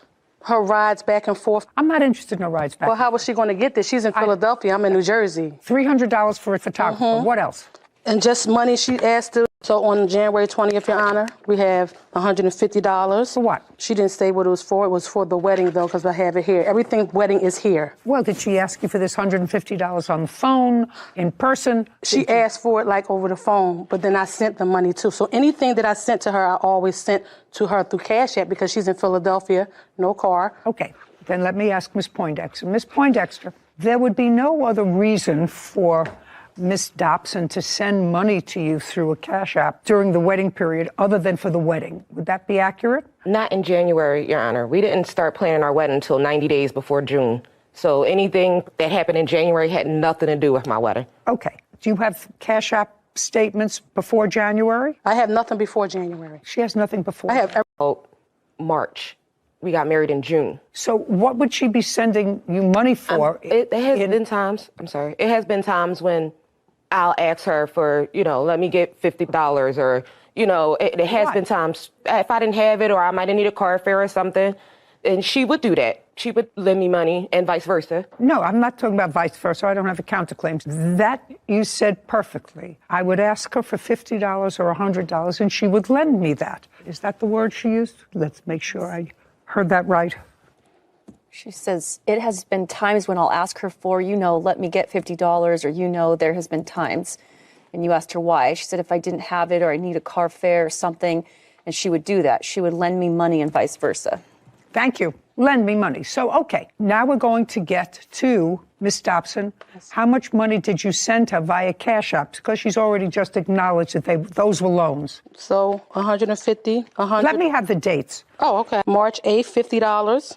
Okay. April 4th, $100. May 11th, $20. May 17th, $25. May 22nd, 205.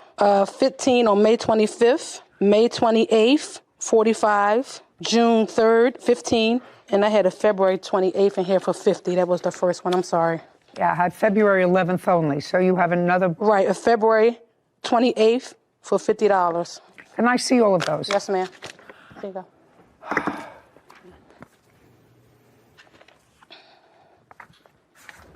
Okay. Sarah Rose, would you fix that up for me? Okay, and you, based upon the read back and based upon what I thought I heard, excuse me, you have $775. $775. Has she paid you back any of that money? No, Your Honor. Okay, now, the photographer, I want you to tell me how it came about that you paid the photographer. Because Ms. Jones / Poindexter was waiting on unemployment to hit. And I'm not saying she wasn't trying to get the money up, because she was. But when the time came, this photographer guy needed to get paid, she didn't have the money. Want to tell me about the photographer? Yes, the photographer, I believe I was short like $300 some odd, and Clarissa did put the rest of the money. Why didn't you pay her the $775? I don't believe I owe Clarissa. Well, you just told her that she loaned you the money when you were short, and she wired it to you or did whatever they do in a cash app. I don't understand all of that. You said it was a loan. Is there any reason why you didn't pay her back? No. Okay. So far I have $775 and $300. Next. Okay, so now we have the trip. They are the godparents of my twins. Yeah, Anna, we were inseparable. Okay, they're the godparents? Last year, 2021. Okay, April of 2021. Right. So in the process of planning the twins' birthday, Miss Jones Poindexter said, oh, I would like to go. I'm just waiting on the unemployment, pandemic money, all that to hit. When it came time to go, they didn't have the money. You're talking about the defendant and your brother. Yeah. They both went. Right. So just a second. They both went. They both went. That's correct. And what kind of work does your brother do? He was a chef at the time. So he was working. Yes. And she wasn't working. Yes. Can I say something? You can say whatever you want to say. You know where I'm going, don't you? I know where you're going. Okay. Like I said, we were inseparable, right? I don't care. I don't care about the social aspect of this. Okay, but I don't care whether you say she didn't know what she was doing. Mm-hmm. You were already in a place where on January 20th, she didn't have $150, so you sent it to her. On February 11th, she didn't have $100, you sent it to her. On March 8th, she didn't have $50. You had to send it to her. So I don't see stupid written over here. No. If somebody doesn't have $50 and you think I believe that you relied on her statement that I'm going to pay you for this trip that your brother is going on too because his godchildren are celebrating a birthday, I don't believe it. So let's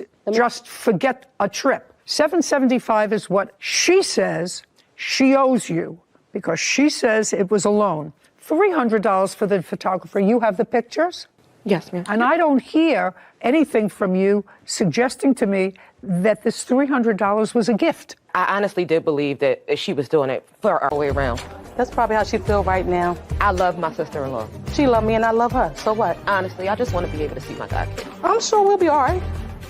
It's always unfortunate and sad when nice occasion turns sour by one thing. Yeah. And I thought the brother/husband was the smartest one. The smartest one. I'm staying out of this between my sister and my wife. Yep. The safest place he could be was right where he sat. Just unfortunate. I mean, families squabble all the time, but just to bring it into a legal system, there are ramifications for that sometimes your anger or emotions can get the better of you. But to take it to a filing stage and to use the court system, that's just the next level that I feel like most family members don't need. Come to order. All rise. Have a seat, everyone. Hello, Judge. Case 2098, Shepard versus Velasquez. Thank you. You're welcome. Okay, Ms. Velasquez, I'm going to start with you because the case is unusual and the case really starts with you. You were driving your car. Correct. And had an accident on the 13th of February of this year. Right. Tell me about it. I was going west on... You were driving? I was driving. First, at what time did this take place on It February happened at about 1 a.m. Where were you coming from? From my sister's home. Anybody else in the car with you? No. What day of the week was February 13th? That was on a Saturday. So you were at some sort of a gathering at your sister's house? I was at my sister's house, yes. How many people were at the gathering? There was just about maybe 10 of us. And what time had you arrived at your sister's house? Saturday, mid-morning. Did you have dinner there? Yes. Any alcohol served all day? Yes. What kind? Just a beer. I wasn't there. A beer? My Beer. invitation got lost in the mail. What were you drinking? I drank 2 beers, but that, again, mind you, it was at the afternoon. Just a second. So you had 2 beers? Yes. Now you get into the car, it's 1 o'clock in the morning, and you're on your way home, and see what happened. Okay. Traveling from your sister's house, maybe I'll make this easier for you. How far a distance is it from your sister's house to your house? About. At the accident. Okay, so I seen like a dog or something in the street. So as soon as I seen it. Just a second. So it's 1 o'clock in the morning, you see something in the street. That's what you said. Okay, well, it was something, but it turned out to be a dog. So what did you do? I swerved to not hit the dog. Swerved to not hit the something. But it was a dog. Well, we're going to get to how you know that. So you swerved to avoid hitting the something, and you went into a house, went over a fire hydrant. The fire hydrant, actually, when I hit the fire hydrant has pushed me into the house. Fire hydrant, water, and you went into the house. The force of the fire hydrant didn't send you into the house, madam, unless you're telling me that the fire hydrant went and the water was such force that it pushed your car into the house, which I won't believe. Do you understand? So you swerved to avoid something in the road and were clearly going at such a speed that you went right into a house. Did you go through the wall of the house? That's either a yes or a no. Yes. And that's what this case was destroyed because of the water and inundation, and your automobile insurance company paid the owner of the house for the damage to the house, but did not compensate Miss Shepard for any of her property that was destroyed. That's what the case is about. Right. So now this dog becomes sort of interesting. You have a dog? I do.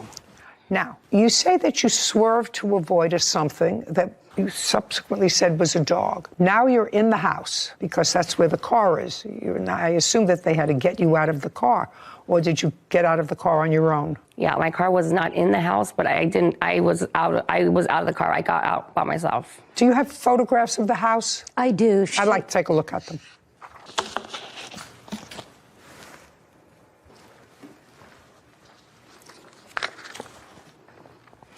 Oh, that's pretty much in the house. Yeah, she went through 2 walls. Yeah. Do you know how much money your insurance company paid out to the homeowner? $5,000. $5,000. Is this your car? Yes. And this is where it landed? Yes. Okay, now, you got out of the car, and what did you do? I got out of the car. My sister, she was there too. What do you mean your sister was there too? She was following right behind me. Because she's the one who I'm talking to you. You got out of the car, and? I went to walk to get my sister. And? And we waited for the ambulance to get there. For whom? For me. What was wrong with you? I had 3 broken ribs. Where did you wait for the ambulance? Right in front of the house. Now tell me about the dog. The dog, when the car came to a stop, I seen the dog run back into the yard. Yeah. So you're crashing into the front of the house. Your eyes are in front of you. You're crashing into a house. You take down the whole wall when you crashed into the house. And what you're telling me is you crashed into the house, and out of what kind of vision? You went through a wall. How did your eyes get to the backyard? You swerve.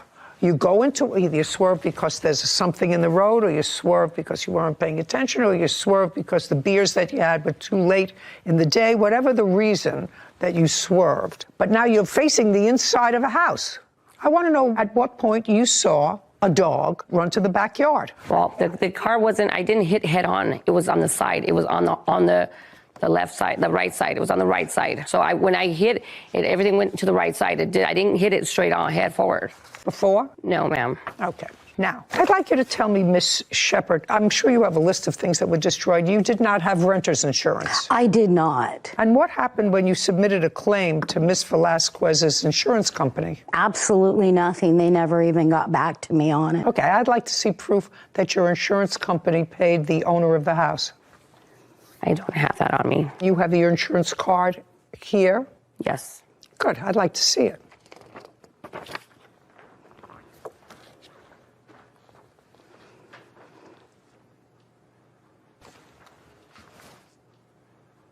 Did you make a claim? I did. I did the day on February 14th. Who owns this car? I do. What kind of car were you driving? It's a 2017 Honda Accord. Did they pay to have your car fixed? No. Did they cover it at all? You had a $500 deductible for collision. Did they pay for your car? No. You have medical records? No, I didn't bring them. Did the police respond to the location? Yes. Were you given a blood alcohol test or a breathalyzer test at the scene? No. Do you have a police report? I do. I'd like to take a look at it.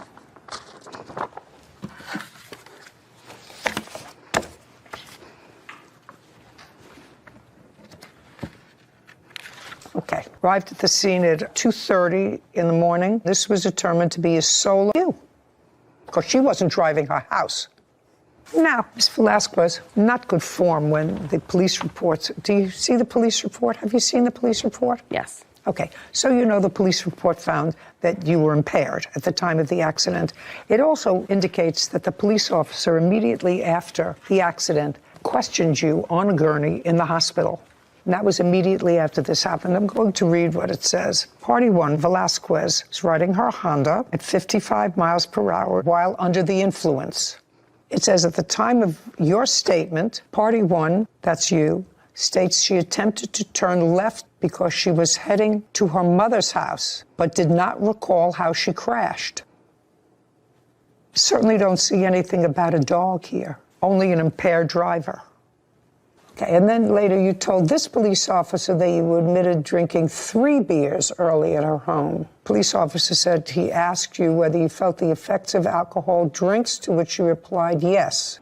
The officer conducted a limited number of field sobriety tests at the hospital, which Party 1 failed to perform. Party 1's objective signs and symptoms of intoxication. This police officer determined that you were drunk, and this police report has absolutely nothing about a dog causing the accident. It has you saying, I don't know what caused the accident. Whitney Shepard claims motorist Rachel Velasquez owes for property and water damage after Rachel's car ran over a fire hydrant and crashed into Whitney's home. Something just came through my house. My house exploded. I'm stuck in here. I don't know what's going on. There is a car in my house. Oh my God. They hit the fire hydrant. They went through my house. I no longer have a house. Okay. Did you receive a citation? No, I did not. You didn't? No, ma'am.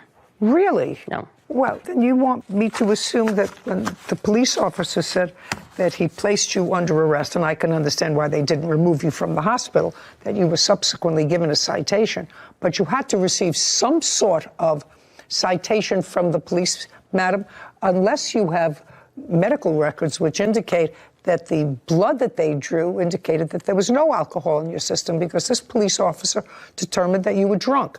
And this police report has absolutely nothing about a dog causing the accident. It has you saying, I don't know what caused the accident. Yes. Okay. Ms. Shepard. Yes. The defendant's house, were you able to stay in the house subsequent to this crash? No. Where did you go? I got relocated to Corona. I'm renting a room in Corona. And had you been renting the whole house? Yes. Yes. For how long? 10 years. And what was your rent on the house? $7.15 a month. And in the 10 years that you lived there, you accumulated all your stuff? Well, that and time before I lived there, but yes. But for 10 years? For 10 years, Were you yes. able to take any of your furniture? I got 3 pieces of furniture, which included my mattress. That was okay? It was okay. Okay. And I got an armoire that is ruined at the bottom from the water, and a dresser that was ruined from the water. The rest of the furniture in the house, did it belong to you? It did. Okay. So you had a table, chairs, eating? Table and chairs, no couch. It was a small house, 457 square feet. What about your clothes? I have not seen my clothes since the day the accident happened. Did the water infiltrate the house as a result of the... For 4.5 hours. My dog was in bed with me, sleeping. When you left to rent this room, did you take anything with you? Well, the night the accident happened, when I was trapped for 4.5 hours, I was hiding because the fire hydrant was throwing big rocks onto the roof, and I thought the whole house was coming down. But I kept coming out and filling a backpack with things my grandchildren had given me and pictures of my grandchildren. I didn't even think to take clothes or anything out. And you went right there to some place where you were relocated? Did you Yeah, go I to was a relative? relocated immediately. It was red tagged, and it took 68 days to get a yellow tag so I could hire a company. Do you know how much the landlord got for the damage on this house? She had insurance, and she's rebuilding right now. So she had her own insurance? She had her own insurance, yeah.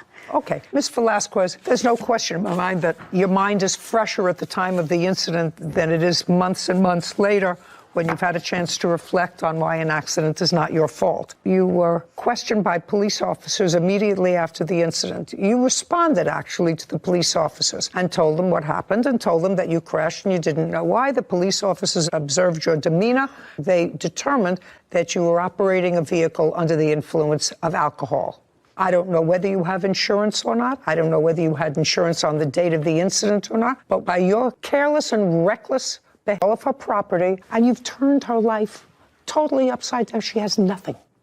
And you're responsible for that. So if you had no insurance or if the insurance disclaimed, that would be your problem. Judgment for the plaintiff in the amount requested, $10,000. We're finished. Thank you. This court is adjourned.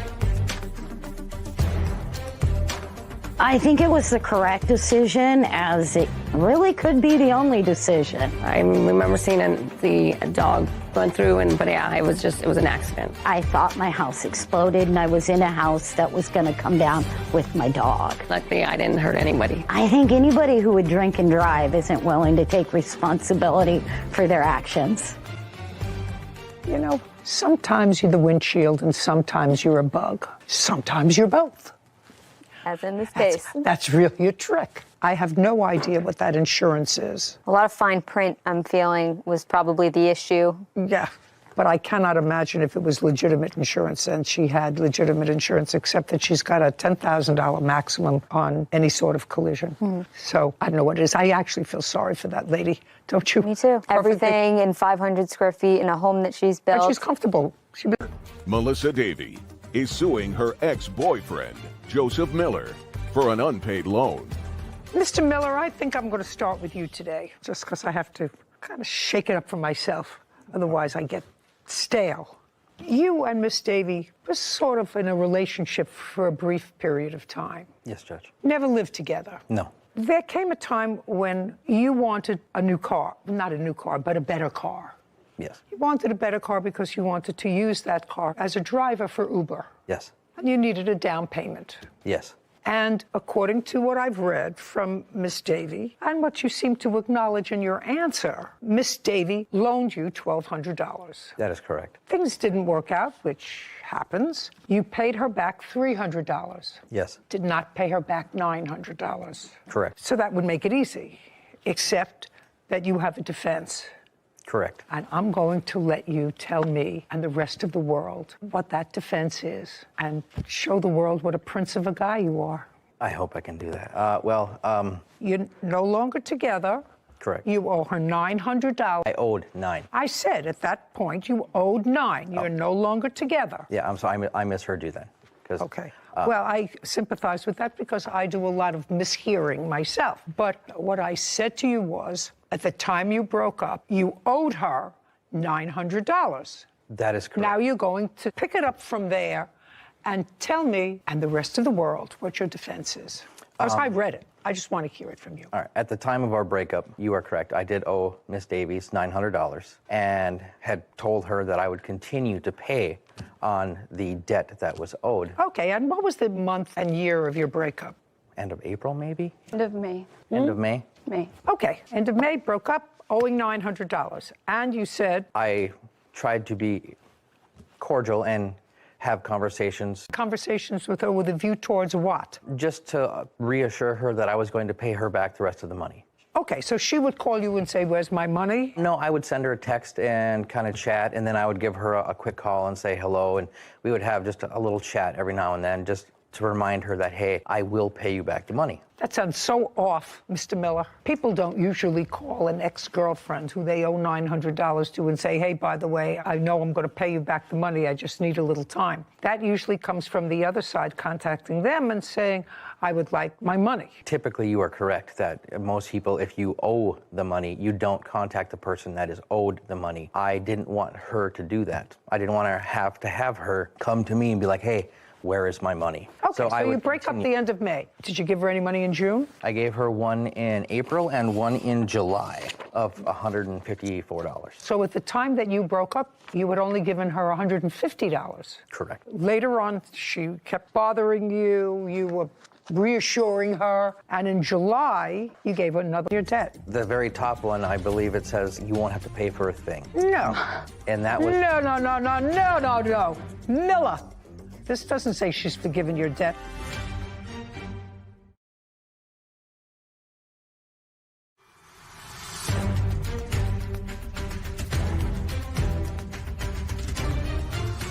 Melissa Davey claims her ex-boyfriend, Joseph Miller, owes for an unpaid loan. I still get $900. In July, she had to put her dog down. And that was in mid-July? I believe, yeah, about the... July 11th. So you'd already given her the other $150. Yeah, and... So she called you and said... She sent me a message that said, hey, I'm going to do this. So I called, and she's like, hey, I'd really, really like you there.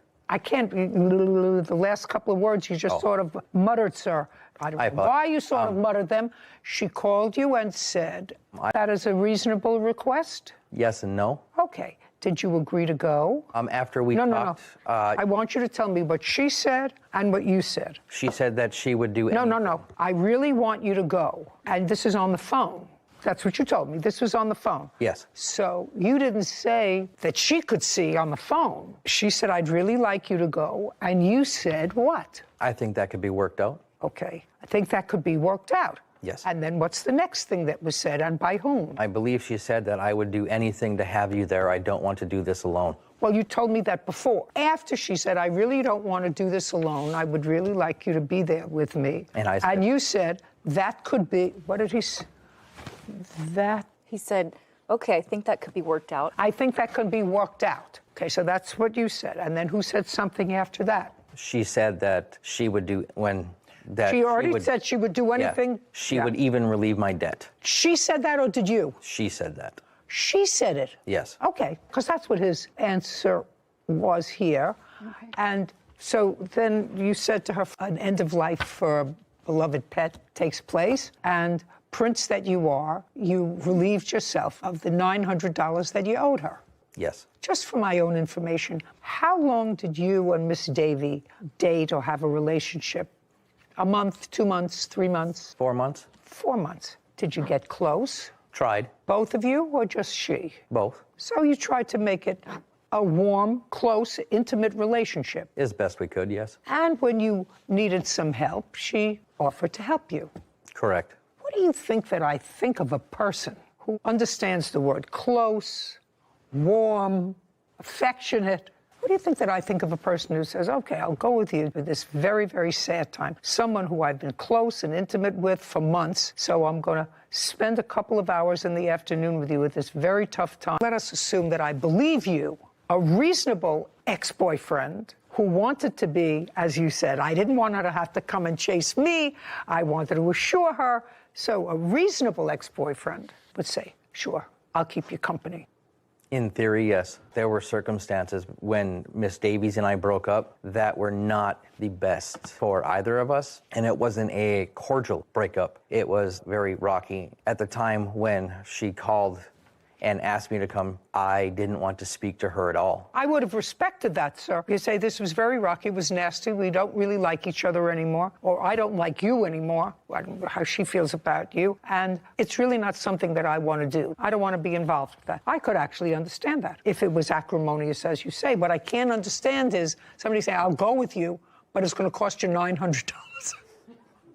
That's what I don't understand. Well, she brought that up. She was the one that stated that she would relieve the debt. And I was like, okay, whatever. So I Okay, took Ms. time Davy, off. now it's up to you. Now I have been grilling Mr. Miller.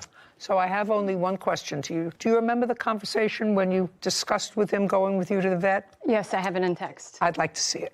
Make the vet appointment.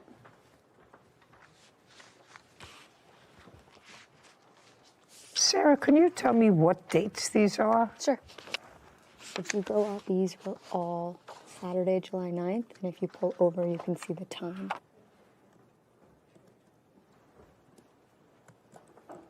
Well, I'm looking at all these and I don't see anything about her saying to you, if you come with me, I'll forgive your debt. So if you have one of those, I'll take a look at it. The very top one.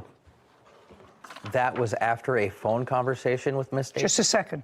Where does it say she's forgiven your debt? The very top one, I believe it says you won't have to pay for a thing. No. And that was... No. Miller.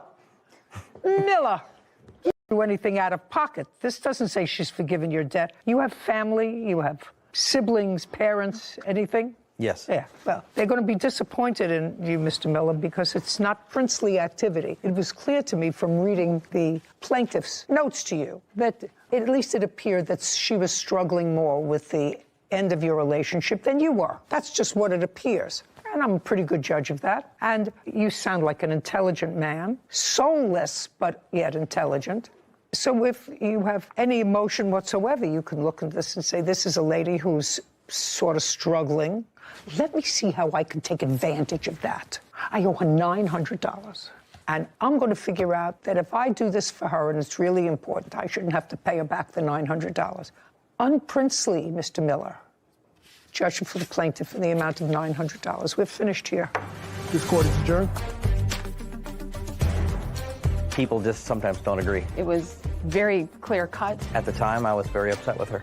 I think he tried his best to just keep things cordial. Move on and move forward. Another Can make the jump from keep your gas receipts to you don't have to pay me your $900 debt. We read the messages and we were unclear as to what debt forgiveness in the messages. We didn't see it. He handed us the exact same text that we had read on her phone. He said, yeah, that's what that means. I think he knew what it meant, because if you checked out his smirk when he handed me just that one piece of paper, he knew that when he says, keep your gas receipts, I don't want it to cost you anything to come with her to the vet, having nothing to do with the $900 debt. Oh, it's just amazing to me that after 27 years of doing this here, I have to do a breakdown of about 90% of the cases involve women who are giving money to boyfriends and then get left holding the bag, as opposed to the 10% of men who get caught up with situations where women are prepared to take. Lee is suing pilot instructor Ed Meyer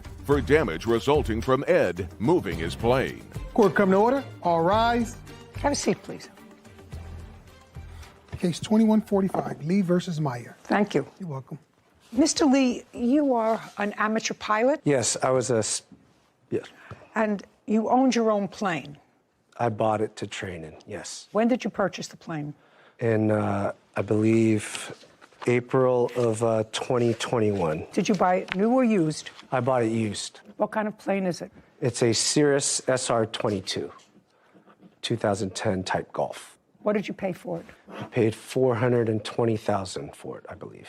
Is there a mortgage on the... Yes, there is. How much? It's $2204 per month. You paid $425,000 for the plane. Yeah, I put a down payment on it. The outstanding balance is $347,000. The payment per month is $2,022. I don't need the payment per month. I just wanted to know what you paid for it and how much you put into the plane. Yes. The defendant is a pilot, licensed pilot, and he was giving you some training on the plane. Certified flight instructor, yes. It is your claim that at some point, you'll tell me when, that the defendant was operating the plane by himself. You weren't there, and he was moving it from one part of the FBO to another part, and he hit a cone and caused substantial damage to the propeller and the engine. And while you had your insurance did cover some of it, according to you, it did not cover all of the expenses, and you want Mr. Meyer to be responsible for that. So it's a simple question. Mr. Meyer, Do you remember the date that you were operating the plane when Mr. Lee was not there? Yes. What date? It was in April sometime. April of 2022? Correct. Do you remember the date, Mr. Lee? Yes. What date? It's April 20. But then the weather got bad. You decided that you would make your way home and that he would get the plane home when the weather was better. Correct. And that was on or about April 22nd. I flew home on a commercial flight the day before on April 21st. And you stayed with the plane. Yes. Now, would you agree, Mr. Meyer, that if in fact you hit an object with the plane, it would be your responsibility? Yes. Because it would mean that there was some sort of negligence involved. Right. And then there would be the issue of damages. Mr. Lee, you were not present when this incident happened. I was not. Not present. I was not present. I was able. No, you were not present. I was not present. That's the answer. Was this witness present? He was not present, but he was the one responsible for procuring the evidence on what happened and how the propeller was damaged. Who does he work for? He has his own flight school, and he also manages my airplane in terms of the maintenance and the upkeep. Okay. Could you step up, please? Tell me your last name. Last name is Williams. Mr. Williams, were you charged with gathering the evidence to determine what happened to the plane on the 22nd of April? Yes, I was. And you're paid a monthly fee by the plaintiff to manage his plane. That's correct. Did you retain the defendant as an instructor, or did Mr. Lee? That was both decided by Mr. Lee and Mr. Myers to fly for him. But you He's did an not. independent contractor. At that. You did not have anything to do with, as the manager of the plane, you didn't have anything to do with selecting. Were you the one who introduced him to Mr. Meyer? That's correct. When, Mr. Lee, did you start to work with Mr. Meyer? It was probably a prior flight where we flew to San Francisco for a business meeting I had. After that, I believe it was... In what month? Roughly about the same month. In April? Yeah, in so April. You didn't maybe. know him for a long time? No, not very long. I'm going to get back to you in a minute, Mr. Williams. Prior to the defendant, had anybody else been an instructor for you? Yes. Clinton was my primary instructor, but I flew with some other instructors as well. But it wasn't until the month that this incident occurred that you had been connected with the defendant? Correct. Okay. Now, sir, how were you advised that the plane that you managed was in an accident? I received a phone call from Ed saying that there was a problem. From whom? From Mr. Myers, that there was a problem with the aircraft after he taxied and did the run-up and returned the aircraft back to Signature in Las Vegas. We notified and contacted a... Did you ask? What you would usually ask is what happened. Yeah, what happened? Just a second, and what did he say to you? He said that he was having instrument problems with the aircraft and he wasn't able to take off, so he returned the aircraft. At that point in time, I contacted a service center. I had 2 technicians go out and look at the aircraft, see what was wrong. At the time, the technicians found that they... Don't tell me what they found. Okay. You can't tell me what they found. It's hearsay. They send me pictures of the damage of the propeller. May I see the photographs?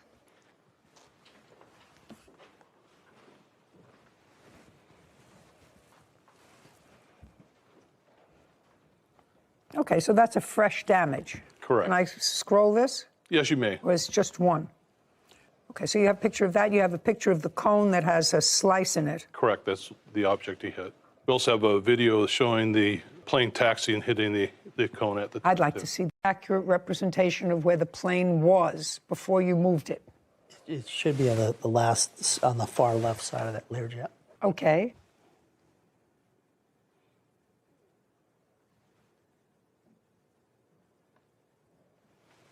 Oh.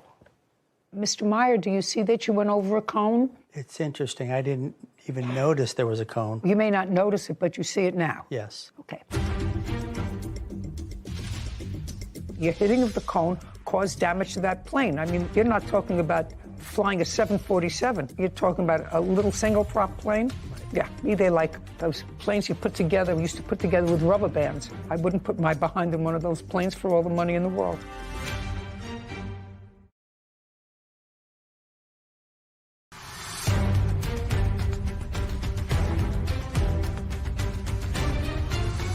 Albert Lee, claims pilot instructor Ed Meyer is responsible for damage after Ed moved Albert's plane. Okay. In all of my years of flying, which is pretty significant, I was an airline pilot too, I've never, ever experienced that in my life. Okay, but you see it now. Yes. It's not an on purpose. It's, you know, that's why they call them accidents. We don't mean for them to happen. Right. We don't mean for them to happen, but you do see that the plane did hit a cone. Right. Okay, and I have photographs of the cone that has a slice in it, and the same kind of slice from one of the propellers. Now, so that's conceded that Mr. Meyer did, in fact, hit the cone, which in all probability caused damage to the plane, caused damage to the propeller. Now, tell me about your... Of the engine. When something strikes the propeller, they have to tear apart the engine, make sure the components... Do you have those, that paperwork for me? I'd like to see it. Okay, so here is the insurance-covered portion, and here is my covered portion that I had to come out of pocket to pick up the plane. Okay. And I can explain both invoices.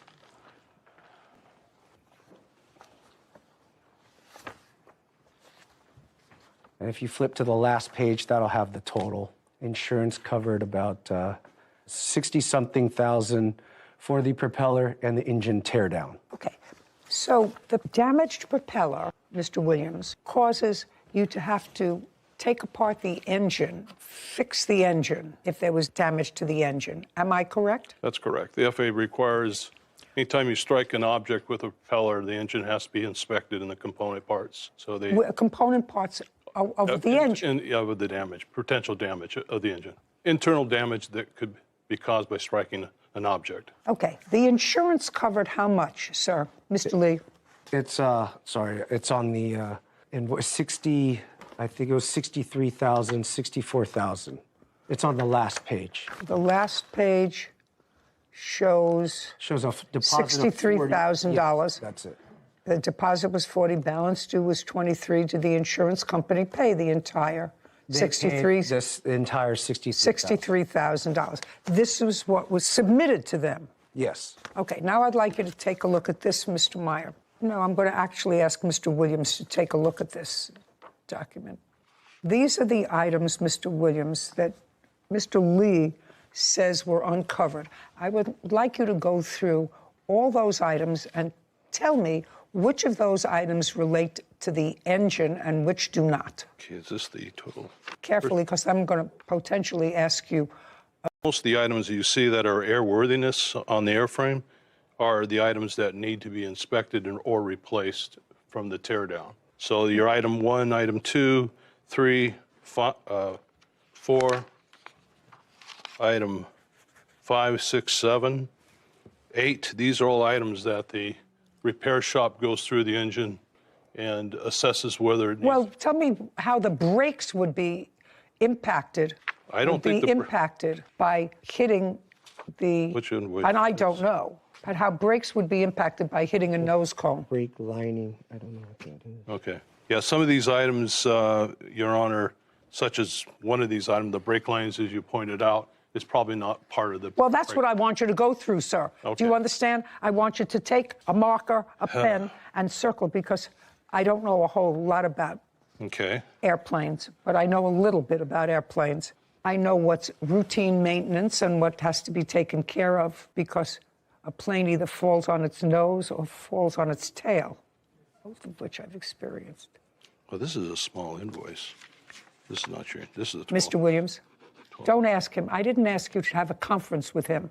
Okay. I asked you to look at that. You're the management company.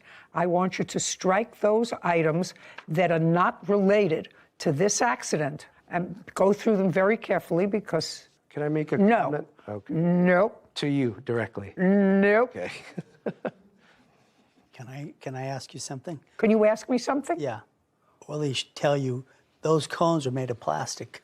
I don't care. They're heavy cones. You hit the cone, and the plane flew. Hitting of the cone caused damage to that plane. I mean, you're not talking about flying a 747. You're talking about a little this is a single prop plane. Right. Yeah.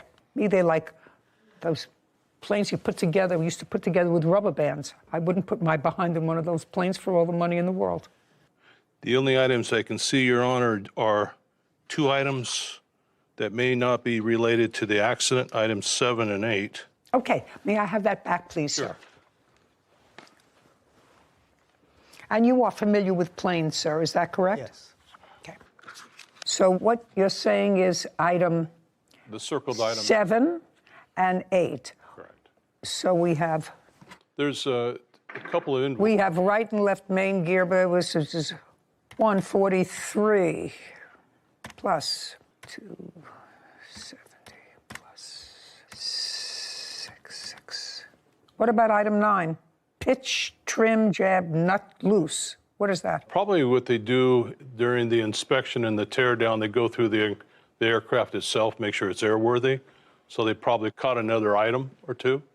You can probably put that on item that's wasn't part of the accident. The big ticket items, adding up all of these items, Mr. Meyer, that probably have no relation to the accident which you caused. Correct. Still bring the total amount to more than this court's jurisdictional limit. Can you tell me, sir, why your insurance, Mr. Williams, let's go back to you. You manage this plane. Can you tell me why Mr. Lee's insurance didn't cover all the damage to the plane? A lot of the prospective renters or instructors that everybody uses, or we used in this case, carry their own insurance for this type of incident. Their insurance covers basically downtime, loss of operation, or in this case... You mean Mr. Meyer? Yes. They have their own insurance before you recommend someone? He had insurance, but it was lapsed. If you have insurance that's lapsed, then you have no insurance. Yeah, that's correct. So you're lucky that he's not suing you.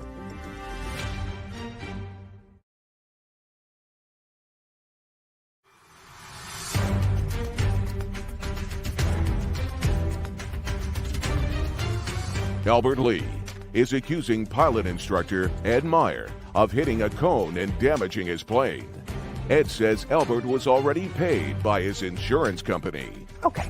Mr. Williams, you were the one who recommended That's Mr. correct, Meyer. we did. Don't you do a check to find out if they have their own insurance before you recommend someone? He had insurance, but it was lapsed. Well, that he didn't have insurance. I get that all the time. If you have insurance that's lapsed, then you have no insurance. Yeah.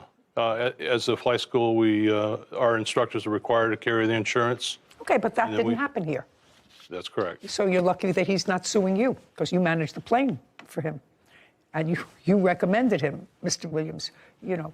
When you have a management company that manages your plane, they're supposed to make certain that if you have a certain kind of plane, that you have pilots certified to fly those kinds of planes. And if they give me a list of pilots and those pilots aren't certified to fly the kind of plane that I might have, then it's the fault of the management company.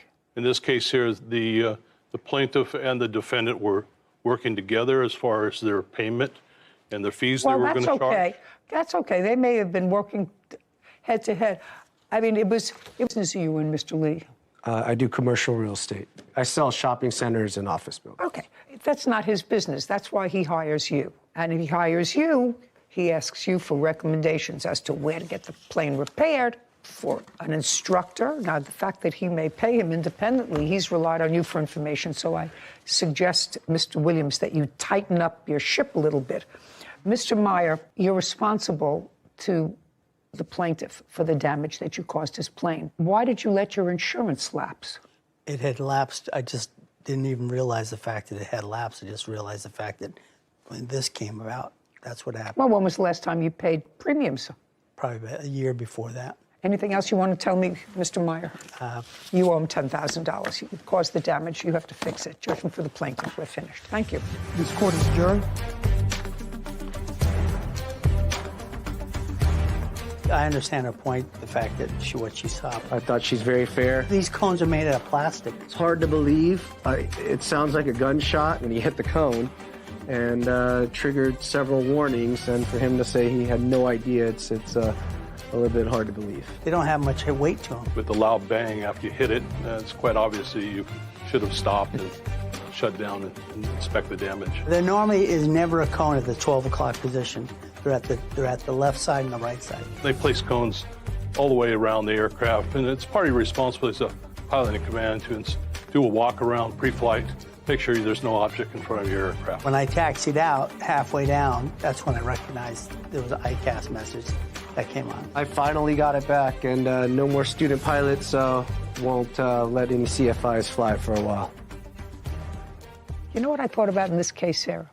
That lay people have to look at something, lay people, and while I'm a judge and have certain expertise, I have no plane or a train or a boat. But we have common sense. But we have common sense.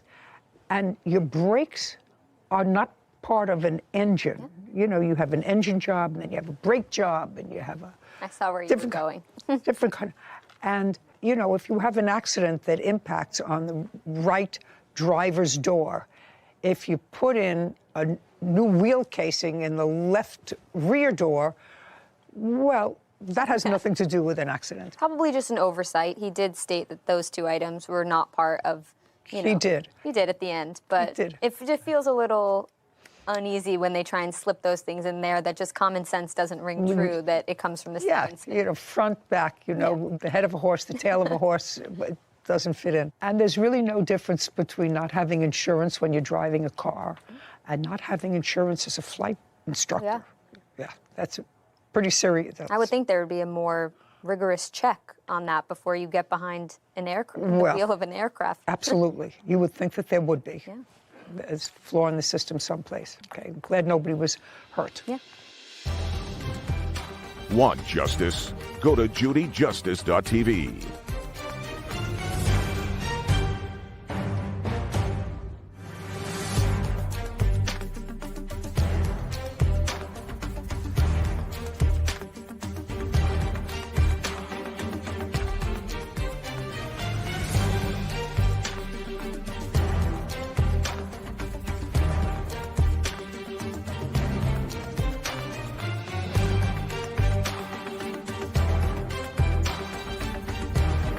For property damage and stolen belongings.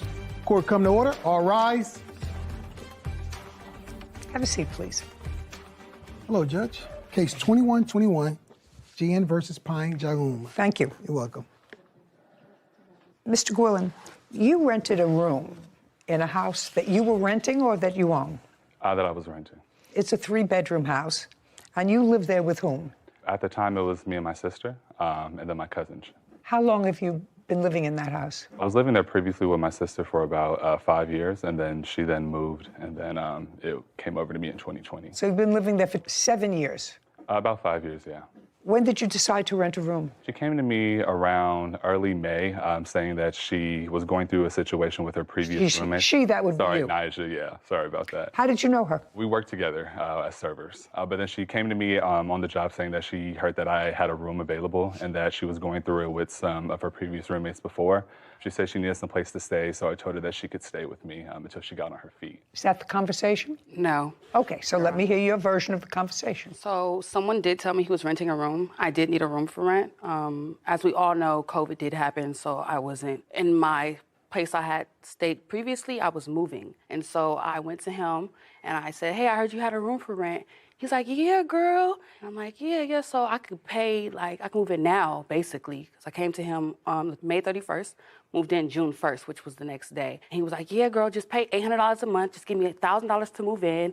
You're going to love it. You're going to love it. I'm like, all right, for sure. It's like, it'll be month to month, and that was it. It was never like till you get back on your feet. It was never like a helping hand. I paid to move in with him. He never said it was a helping hand. Well, he did just state that I was going to be staying there until I got back on my feet, which was never the case. I was staying there. But you needed a room. Yes. Okay. And the rent was $800 a month. Yes. And he asked you for $1,000 up front as security. Yes. And when did she move in? She moved in on May 30th, Your Honor. When did she pay you for June's rent? Immediately. So the day that she moved in is when she gave me the money. So she paid June's rent? Yeah, she did pay these. She's about 2 months backed up on utilities. What about September? We weren't there for September because the altercation already occurred on August 27th and 28th. Okay, so she was there for 3 months and she paid you for 3 months? Yes, ma'am. Your complaint is that there was an altercation, and at some point during her tenancy, she brought in her boyfriend who's going to uncross his arms. Yes. Who was living with her? Mm-hmm. And when was that? So she told me previously to her moving in that she did have a boyfriend and that he would be there from time to time. I allowed it. During his stay and while they were there, they were always arguing. It was like commotion, like every other night. He would punch holes in the wall. They would constantly get into like fights. So what happened to how this whole thing got about, one day I had came home and I actually have the messages here. Those are the messages you had on your phone? Yeah, between me and her man, yeah. Okay, may I see So those? he was May I see standing them, outside please? of the building. I came home around. Just a second. I have to read them first, sir. Yeah. I don't understand what this is. So I was pulling up to my house around 7 a.m. in the morning. He was outside sitting on the steps crying and smoking a blunt. He walked up to my car asking if we can have a conversation. I said, sure. He gets in my car. We're talking. He tells me that him and Nyjah just got into a fight. Nyjah kicked him out again. He and his girlfriend got Yeah, into he and his girlfriend Nyjah had gotten This into was a on fight. August 27th. Yes, August 22nd, yeah. So we had the conversation. He told me that Nyjah... What were you doing look at me. What were you doing out at 7:30 in the morning? So me... No, just... Me and Nyjah, like the night previously, we had went out together. We got in pretty late. We were out drinking. We did get into a situation, but it wasn't a situation... I just want to know what you were doing out 7:30 in the morning. That's my question. I was just leaving and walking to my car. Did you have a conversation with Mr. We had a Guillaume? brief 2 to 3 minute conversation. Okay, but you had a conversation with him. Now, you had an argument with your girlfriend the night before, you just said. What kind of an argument did you have with her? I wanted it to go. She felt how she felt. It was never an argument of, yelling at her or like we were going at it. It was just like... Well, you had been out drinking. Yeah. And when you were out drinking the night before, did you have any altercation with your girlfriend while you were out? No. So you had the altercation with her in the house? Yes, in the apartment. Okay. Now, he works nights? What were you doing? Nights and days, yeah. I'm a server bartender, Your Honor. Okay. Now, he wasn't home when you were having these fights with this argument Not with a your girlfriend? fight, not even an argument, but no, ma'am, he wasn't He home. was not at home. And when he came home that morning, you were outside. I was walking to my car. He was outside on the steps crying. I wasn't Just a on the second. steps. Sorry. Wasn't on the steps. Just a second. You have to understand, I move slowly but methodically. Got you. Sorry, Your Honor. Okay. Now, do you work? Yes, I do. Where? Security. Security for whom? I lied. What time do you report to work on the 27th? On the 27th, I went to work late because of the situation that had happened previously that day with the cops, and we have the text messages of me texting my supervisor. What situation previously that day? He wasn't home. So what situation previously that day? What happened previously that day was that... Previously what day? Earlier during the day, he had... That was 7:30 in the morning. You hadn't seen him. I'm having It wasn't the 27th. That wasn't the 27th when that happened. was We the had the 22nd? conversation on the 26th. Early coming back, it was 7 that day because we had got into it. I didn't see her at all after me and her had our little falling out. I'm walking to my car. We have the conversation. I go home. You went home for what? He said that I was living with her. I was never living with her. You were. You went home for what at 7:30 in the morning? What did you go home for? To sleep. To sleep. So what you're saying is it wasn't on the 27th, it was the 26th. This altercation that happened with me on the steps, it either was the 26th or the 25th, but this happened way prior before the day on the 27th. The 27th is the day where the first police incident happened, where there was the actual dispute over him and her. He said that she didn't pay. The 27th is not the day that we got into the altercation. What was the date? It was the 22nd. It was the 22nd. 22nd of August, 2022. Yeah. And I'm off you. Mondays and Tuesdays, so I was off. I went home to sleep after I left the apartment. So on the 22nd, Your Honor. On the 22? Yeah, on 22, which is a Monday morning at 7:30. I pulled into my garage. He was outside crying. So it wasn't on the my- 27th? No, it was on the 22nd, yeah. 22nd in the morning, yes, ma'am. It was 7:30 in the morning. He's sitting there crying. I come in. He asks, can he come in my car to talk to me? We talk. He tells me that him and Nyjah got into another altercation. She hits him. He stops her from doing what she wants to do. He said that Nyjah expressed that she's talking to other people and that she just wants him to leave her alone. He then asks me, do I know about her dealing with any men or anything? I tell him I've only seen her with one guy. It was some light-skinned dude who she went to the bowling alley with. But other than that, I didn't see anything. I told him, with me being 25 and him being 20, I said, you're a young man. You have your own car, you got a place, you're doing stuff. You should be living life. You shouldn't be, getting beat or dealing with all this stuff. Just be young and live your life, That's when he then... Okay. Yeah.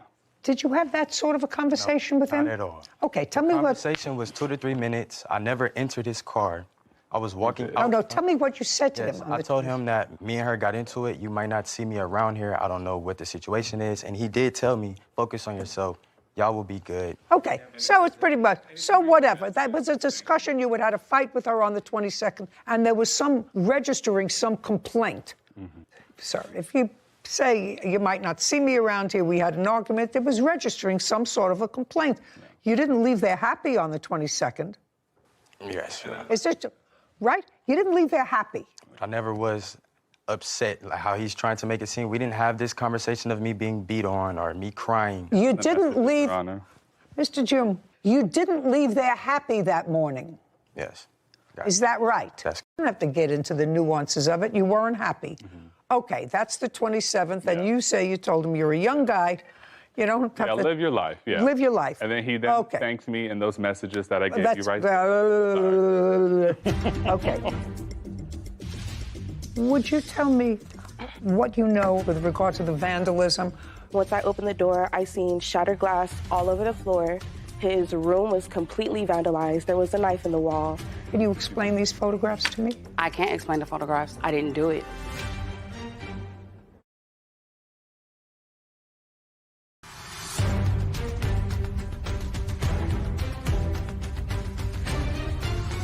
Carlos Guillen claims his former roommate, Nija Pine, and her boyfriend, Gallo June, vandalized his property.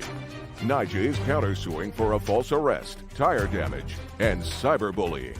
Now, 22nd moves into the 23rd, 24th. Anything happened the 23rd, 24th, 25th? On the 26th, I had got a phone call from one of my friends saying that Nija, at the place that we were working at, was going around telling people that I was trying to sleep with her boyfriend, saying that I'm trying to make him gay and that I go for straight men. Just a second. All this stuff. Just a second. That's all hearsay, by the way, unless you have a witness to that. Yes. And I assume that you could have a witness to that if you like. Did you, Ms. Pine, have any conversation at work with any of your colleagues about discussions that the plaintiff may have had with your boyfriend? Yes. Okay. Your Honor. Do you remember who?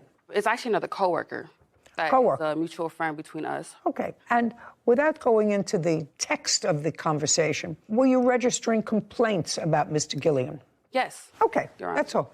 That's all that's So relevant. with that being said, that following morning on the 27th, I then walked up to her room around 8 o'clock because, you know, she's living in my house. I'm helping her out. She's talking about me at my place of business. So I went up there to go ask her, you know, what's going on, what's happening.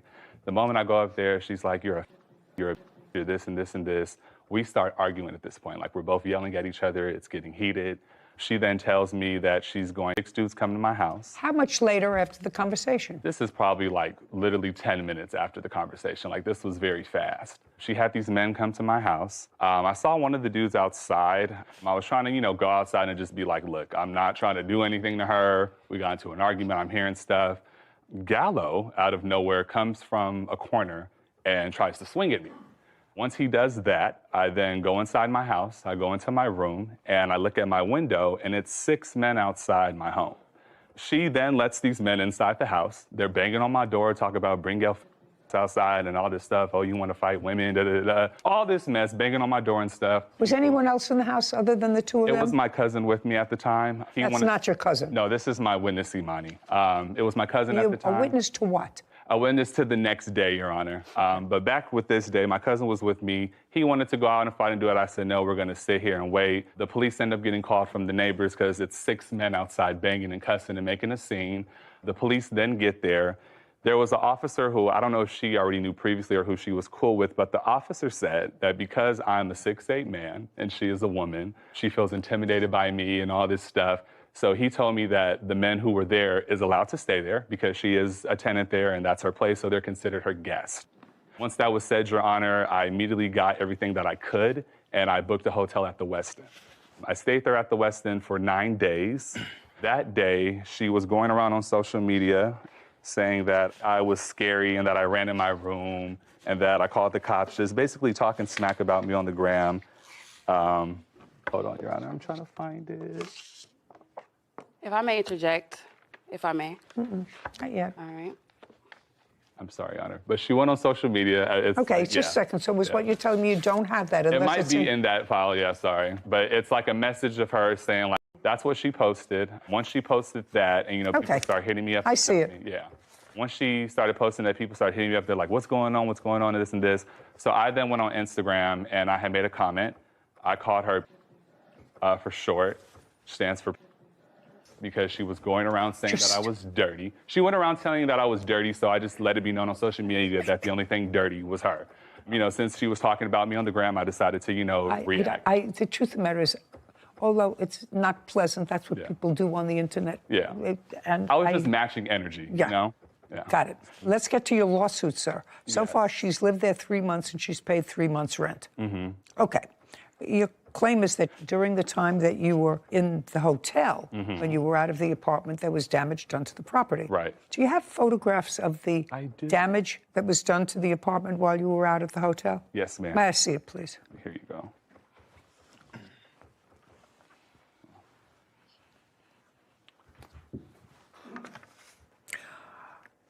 Where did you go when you finally left the plaintiff's house? After I got my U-Haul, he dropped me off to my uncle's house. And I On what date? So I went there the night of the 27th, August 27th, 2022, and I came back the next day on the 28th to get my things. Okay. So he left on the 27th, you left on the 27th after he did? Yes, ma'am. Did you leave as well with your girlfriend? Correct. Where did you go? I went to my grandfather's house where I was staying And how long have you been staying with your grandfather? all my life Where do you live now? with my grandfather. And where do you live? With my uncle. When you finally got back into your house, Mr. Guillen, this is the way you found it. Yes. On what date did you come back? Did you find it this condition? That was August 28th, Your Honor. August 28th? Yes, ma'am. Okay. I had woke up to a whole bunch of phone calls from my witness, Imani, and a family member saying that they were there, they saw the place. You want to stand up? Yeah. Would you tell me what you know about what happened on the 27th/28th of August with regard to the vandalism?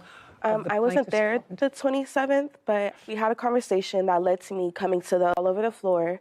His room was completely vandalized. There was a knife in the wall, but this was all like downstairs. Once I realized... I'm going to show you these photographs, and I'm going to ask you if these photographs are a true and accurate representation of what you saw when you walked in on the 28th.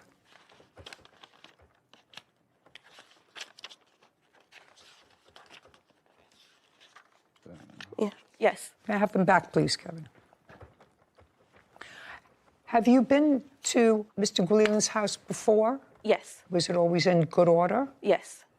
He's a clean freak. You moved out on the 28th for how long? I moved out on the 28th. I didn't come back Permanently? after that, yes. Permanently? Yes, Your Honor. Have you seen these photographs? Yes, I did, actually. His family member sent them to me. Okay. Can you explain these photographs to me? I can't explain the photographs. I didn't do it. Okay. Fine. I wasn't there, actually, and I have proof I wasn't. That's a lie, Your Honor. Just a second. Yeah, okay. Just a second. It's crazy. She may not have personally done it. The question is, he certainly didn't do damage to his own property. Oh. There is no... Well, if you have proof that he did I have damage proof, to Your his Honor. own property, then I'd certainly like to see it. I do have proof I was not there, and... I don't care whether you were not there or not. Okay. He can't show me he wasn't there, and your brother is not here, and he can't show me he wasn't there. So I have to decide if it was a stranger, the plaintiff, or this side, maybe not you, but someone acting on your behalf.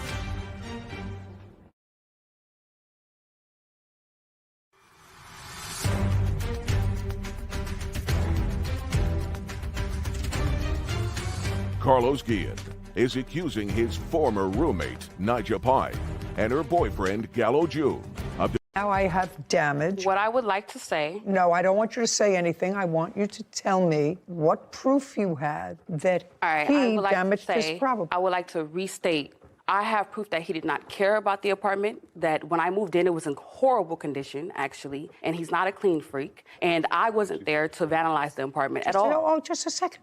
I just asked you a question. Can't you give me an answer? It's a simple answer. You said to me, I have proof that he vandalized his property. Is that what you said? Well, I have, Your Honor, if I may, Just a second, I want to make sure that that's what you said. I have proof that he vandalized his property. His property was vandalized when I moved in, is what I'm saying. Oh, no, madam. And I did. Oh, just a second. She says, I have proof, Your Honor, he damaged his own property. Okay, so all I want you to do is show me proof that he damaged his own property. Okay, so I do not have video proof of him doing it, but based on my countersuit and the fact that I was falsely arrested and the harassment, the lies, even the online post that I haven't been able to show you yet, that he is framing me and that he did vandalize his own apartment and he didn't care about it. Just a second.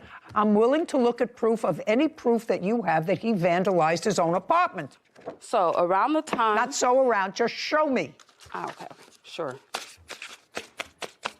So what I have in my hand here, Your Honor, if I may, is this proof that before I moved in, the apartment was not well taken care of. And like I said, I don't have proof that he went in and did it himself, but I do have proof that the apartment was never cared about to begin with. And after he actually moved all his things out, which he claimed and stated on social media, he took all his valuables. You can take these back. This is not what I'm talking about, madam. That's a dirty bathroom that you showed me. This is vandalism. I didn't do There is no question in my mind that this is vandalism. This isn't dirty house. It's disgusting. Somebody took powder and liquid. This isn't just sloppy and messy. This is clearly vandalism. So is that all the proof that you have? You said, I have proof that he vandalized his own... As far as that goes, I would like to recant that because I don't have proof that he did it, but I do have proof that I'm being framed, yes. You have to understand, Ms. Pine, there are two things. Either he vandalized his own property, which I find is unreasonable because he would have to live with all this filth that's in his bed. Well, I'm speaking. I would have to find that he took a knife to his own sofa and destroyed the cushions to his own sofa. And quite frankly, I don't know this gentleman well, but he does not appear to be psychotic. Now, I don't say that he may not be a truth teller all the time, but he doesn't appear to be psychotic. So no person who's not psychotic does this to themselves. So either some stranger in the night came in and vandalized his property, or you, your boyfriend, and or your brother, who, did you say that you called your brother to come? I called my father. Your father to come? Yes, and my father called my brother, and he came. Just a second. Yes. I knew I heard brother in here. Did your brother but I didn't come? call my brother. Okay. Called at least brother. I don't know if father came too. So I have to find if it was total stranger, the plaintiff, or you, boyfriend, father, brother, friend, whatever it was. So all I'm asking you to do is, do you have any other proof, other than the nonsense that you gave me, that he caused this serious vandalism of his own house? I do not have proof that he caused it, but I do have proof I was not there. And I don't care whether you were not there or not. Okay. Do you understand? I don't care whether you weren't there or not. He can't show me he wasn't there, and your brother is not here, and he can't show me he wasn't there, and your father is not here, and he can't show me that he wasn't there. Do you understand? So I have to decide if it was a stranger, the plaintiff, or this side. Former landlord, Kazi Ahmed, for a security deposit, invasion of privacy, and harassment. Court come to order. All rise. Have a seat, please. Case number 2047, Sosikian versus Hamad. Thank you. You're welcome. You had a house. Yes. Where? In Sun Valley. When did you purchase the house? I purchased it 4 years ago. How much did you pay for it? We purchased it for $585, I believe. And you sold that house to Mr. Ahmed, what month and year? We sold it in, I believe it was January. Of 2022? Yes. And you sold it for how much? $574,500. Where did you move to? I moved to Palmdale. Did you buy something else? Yes. And Mr. Ahmed, you took a mortgage out? Yes. How much is your mortgage? I bought the house February 15, 2022, not January, and I pay for it $710,000. So you paid $710,000? Yes. Not $574,000? No. Does that sound right to you? Yeah, I might not be remembering the exact amount. Well, that's a big, not exactly. $574,000 to $710,000 is a big difference. Yeah, it was $710,000. In one case you lost money. In one case, you made money. It was $710,000. I apologize. Okay, so $710,000. Yes. Yes. owner. Thank you. You're welcome. How much is your mortgage payment each month? $5,100. Okay, and when you sold Mr. Ahmed the house, you didn't have a place to go, according to your complaint, and you asked for a rent back. I was in escrow. But you didn't have a place to go, whether you were in escrow or in an igloo in Eskimo, it doesn't mean anything. You didn't have a place to go. Correct. So you asked them if you could stay in the house and rent it from them. How many people are there in your family? My family, it's 3 kids. So who was living in the house? You, It was 3 me, children? my husband, and I have my 2 sons that are with me. My daughter doesn't live with me. So you asked if you could rent the house back for a few months. He was nice. He said yes. How much rent did he ask for? He asked for $4,000. He asked for $4,000? Yes, for 3 bedrooms, he asked for $4,000. Your Honor, He never, no. Just a second. He asked for $4,000 even though his mortgage was $5,100? $4,000. I paid a whole total together with everything with security deposit, and I paid $12,000. No. That's not what I'm asking you, a security deposit. That's what we're here for your security deposit. Yeah. I'm asking you how, considering his mortgage was $5,100 and he doesn't know you from a hole in the wall, so that makes him a very nice person, to rent it back to you so that he's at a loss every month of $1,100. Do you understand? Yes, I do understand. Great. And what you're doing here is you want your deposit back. Yes, that's correct. $4,000.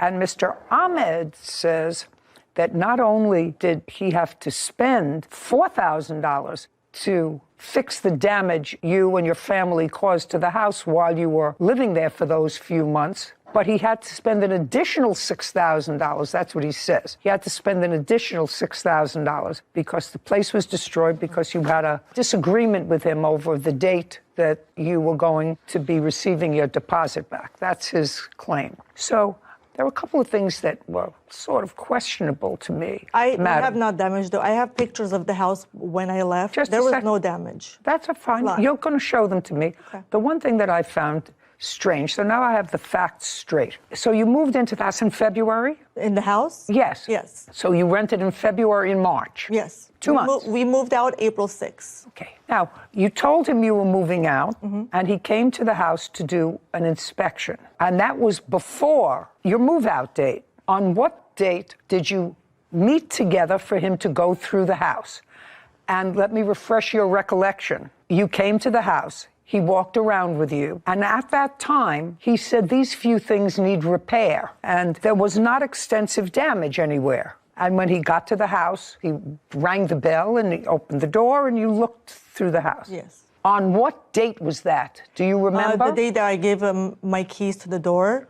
No. That's not the date you moved out. That's the date that he came there to do a walkthrough with you, your husband, and or children. I don't know who was there. And Your Honor, he made a lot of walkthroughs. No, I'm asking the last one that he made. The last one? Yes. The last one he did, I don't remember the exact date. They had been living there February, all of February, and most of March. Was the house in pretty good shape on March 23rd? Was it in the same shape on March 23rd when you saw it on April 6th? Yes, because when I saw the damages of my house, I request her, what is this? I show her. No, just a second. What did you show her? About the floor damage, wall damage, and there is... Oh, well, show me on the pictures that you took on March 23rd. Okay. He probably damaged it himself from his construction that he did. Just a second. He did construction while I was living there. For the whole 2 months I was there, he did construction. Okay. You know what I find problematic in both your complaint and answer? I would like to pass my evidence. Just a second. Okay. I'm going to tell you what I find difficult in both your complaint and his answer. That when you left the house, you took the doorbell with you. When you left the house, you took the doorbell with you. Now, he bought the house. He's paid you for the house. You've got $710,000. On the day the house closed, there is no question in my mind that there was a doorbell. Okay. Do you understand? Yes. You have no right to take anything from that house once it's sold. You're a renter. Your Honor, I believe I do, because on the document it says the only thing that I'm supposed to leave for him is the washer and dryer and stove. Madam, that's something. Have you never bought property before, or are you just trying to be obtuse? I would never think I bought and sold dozens of homes. Never in one contract and I'm a lawyer, my husband's a lawyer, grandchildren are lawyer, my children are lawyers. Not in one contract does it ever talk about a doorbell. It is assumed that you leave the doorbell, that you leave the toilets, that was not a doorbell, it was a Ring camera. I don't care if it was a Ring camera, I don't care if it was an MGM camera or a universal picture camera. It's not yours. It's part of the property. You have no right to take it. Period. Put your hand down. Sometimes when it doesn't appear that you're losing, you're supposed to be quiet. Do you understand? You have no right to take certain things. Once the house is sold, nothing there belongs to you. Nothing. After the house was sold, for the 2 months that you lived there, are you telling me you lived without a doorbell? Are you telling me that you lived without a doorbell? No, you lived with a doorbell. It's a Ring. Your Honor, it's a Ring camera. I don't care what it is. It was not the doorbell. It's not the doorbell. It's a Ring camera. You can take it off and take it to your next property. That's something that I bought. You bought a lot of things in that house, I'm sure. Did you buy wallpaper? Did you buy flooring? Did you buy carpeting? You can't take it. It doesn't belong to you. It travels with the property. When you say it's a Ring camera, when you ring the doorbell, does that activate the Ring camera? Yes, it does. And when you took out the whole Ring camera, did you put in a doorbell? The doorbell was already there. I never touched the doorbell. That's why I took the camera, the Ring camera, because that belongs to me. I bought that. I didn't touch the doorbell. That's part of the house. That's part of the property. It's in the wall. Can I see a picture of what she took? My doorbell is not here. Here is the point. I did not touch the doorbell. Again, he did a lot of remodeling. He probably did all the damages himself. He's trying to blame it on me. No, that's You're not allowed to take it. Period. I have a lot of evidence. You're not allowed to take it now. So I'm starting with your case. You want your deposit back. Yes. This gets deducted from your deposit. Did you replace this? Not yet. Did you get an estimate for its replacement? Yes, I did. I'd like to see it. Okay. And not only doorbell, Your Honor. She took the curtain rods and also all the light bulbs. Just a second. Okay. Give me some time. I don't have time. Can I please explain what really happened and what I went through with this guy from day one? No. He let me Right rent? here. No. Because I want to prove my case because he's wrong and he's a crook. No. Madam, you rented the house. Yes. For $4,000 a month. Yes. A 3-bedroom house. I paid him amount. And you paid him the amount. And you stayed there. If there was something wrong with the house, or if you didn't like the fact that he was doing construction there, or he was coming in and out of the house, even though he was renting it to you for $1,100. Let me just tell you, he kept texting me over and over, bringing renters to show my side of the place to live. While we were living there, he harassed me every day by text messages and phone calls. Can I show the house? Every single day. Who cares? I don't care. But that caused a lot of tension to my family. I don't care. Move. She intentionally damaged. Don't tell me what she intentionally did. Sure, this is the damages picture. I didn't. Shh. I'm going to dismiss your case. Do you understand? 1, 2, 3. It will be my joy. Mary Totsekian claims her former landlord, Kazi Ahmed, refused to return her security deposit and harassed her. Kazi is countersuing for vandalism. Now, if you didn't like to live in a place where you were being constantly harassed, you and your husband now have a $110,000 profit from selling your house. I gave him a $10,000 discount on that property. And he did you understand what I just said to you? Move. Say, listen, it's not working out. You're bringing too many people in and out of the house. It's not working for me. Wait just a second. We'd like to move out before. Did you ever say that to him? The answer is no. Because I had a lease with him. Did you ever? Deposit Just a second. Yes. Did you ever say that to him? I would like to give you your property back earlier. We don't need it for 2 months because I don't want to be harassed. We're going to move out into a hotel until our house is ready. But you stayed there. No, I told him that we can't keep having people come and knock on our door. Okay. I made it very Madam, you're not getting compensated for that. You're a big girl. You made a lot of money on this house. You asked for a deal for him to rent it back to you. He said fine. He's going to tell me that he wanted to have his mortgage covered, and you were not prepared to do that, and you were not prepared to do that. Your Honor, let me just tell you, the living situation for that 2 months that I was there was hell with him. He caused me all kinds of anxiety.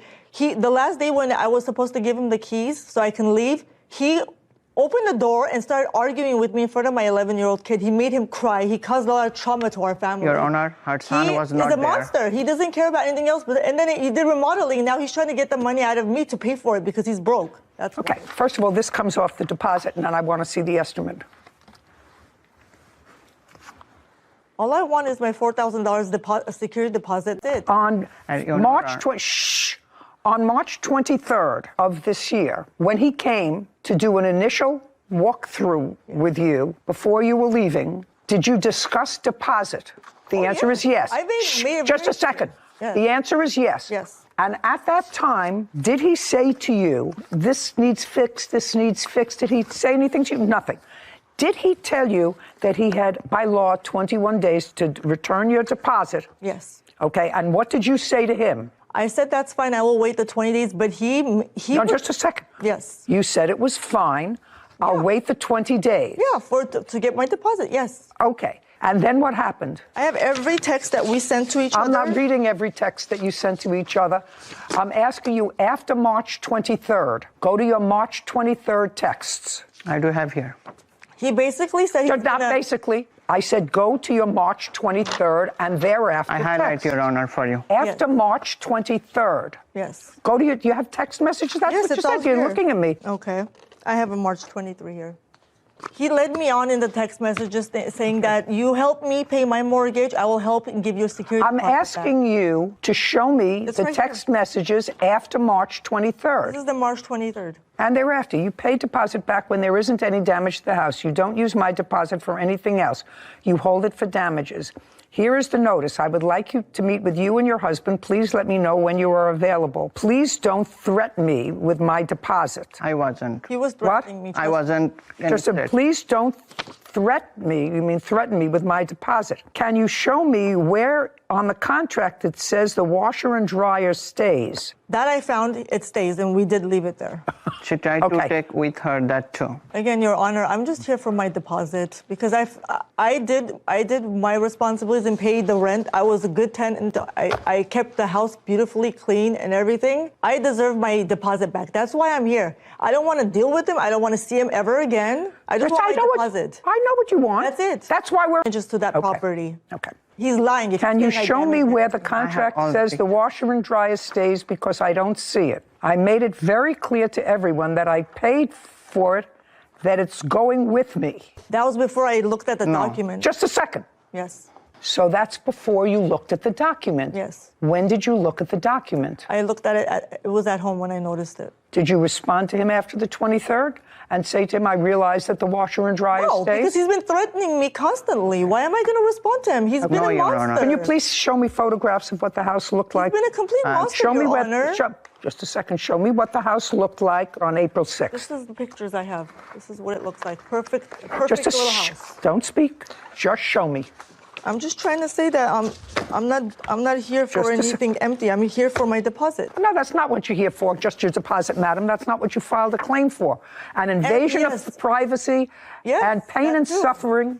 There's a whole bunch of things that you're suing for. Okay, I see these pictures. The house is in just a second. great shape. Just a second. And is this your little dog? Yes, it is. The house is in great shape. He has no complaints. He's going to show me pictures. I'm going to look at them. I deserve my deposit back. That's all I know. He wasted my time. He lied to me. Can I see your photographs of what the house looks like? Your Honor, this is the picture when I bought the property with good condition. Okay. And this is the picture for she intentionally damaged. Don't tell me what you intentionally did. Sure, this is the damages picture. I didn't do that. I'm going to dismiss your case. Do you understand? 1, 2, 3. It will be my joy. Anybody who takes out a doorbell ring or whatever it is and leaves holes and mollies in the wall, which is exactly what you did, just like the washer and dryer. Okay. Your Honor, this is the previous. Don't speak. Okay. Now I'd like to see the photographs that you took April 6th or thereafter.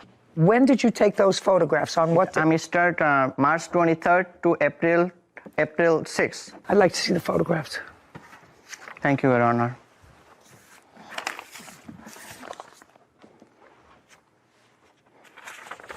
No, some of this damage, sir, that were in the door hinges, That's not damage that they did. That's not damage that I can ascribe to them. There are some holes in the walls. I know you're showing me this. That you have to deal with. I sold it was paying you. That's a number, not a story.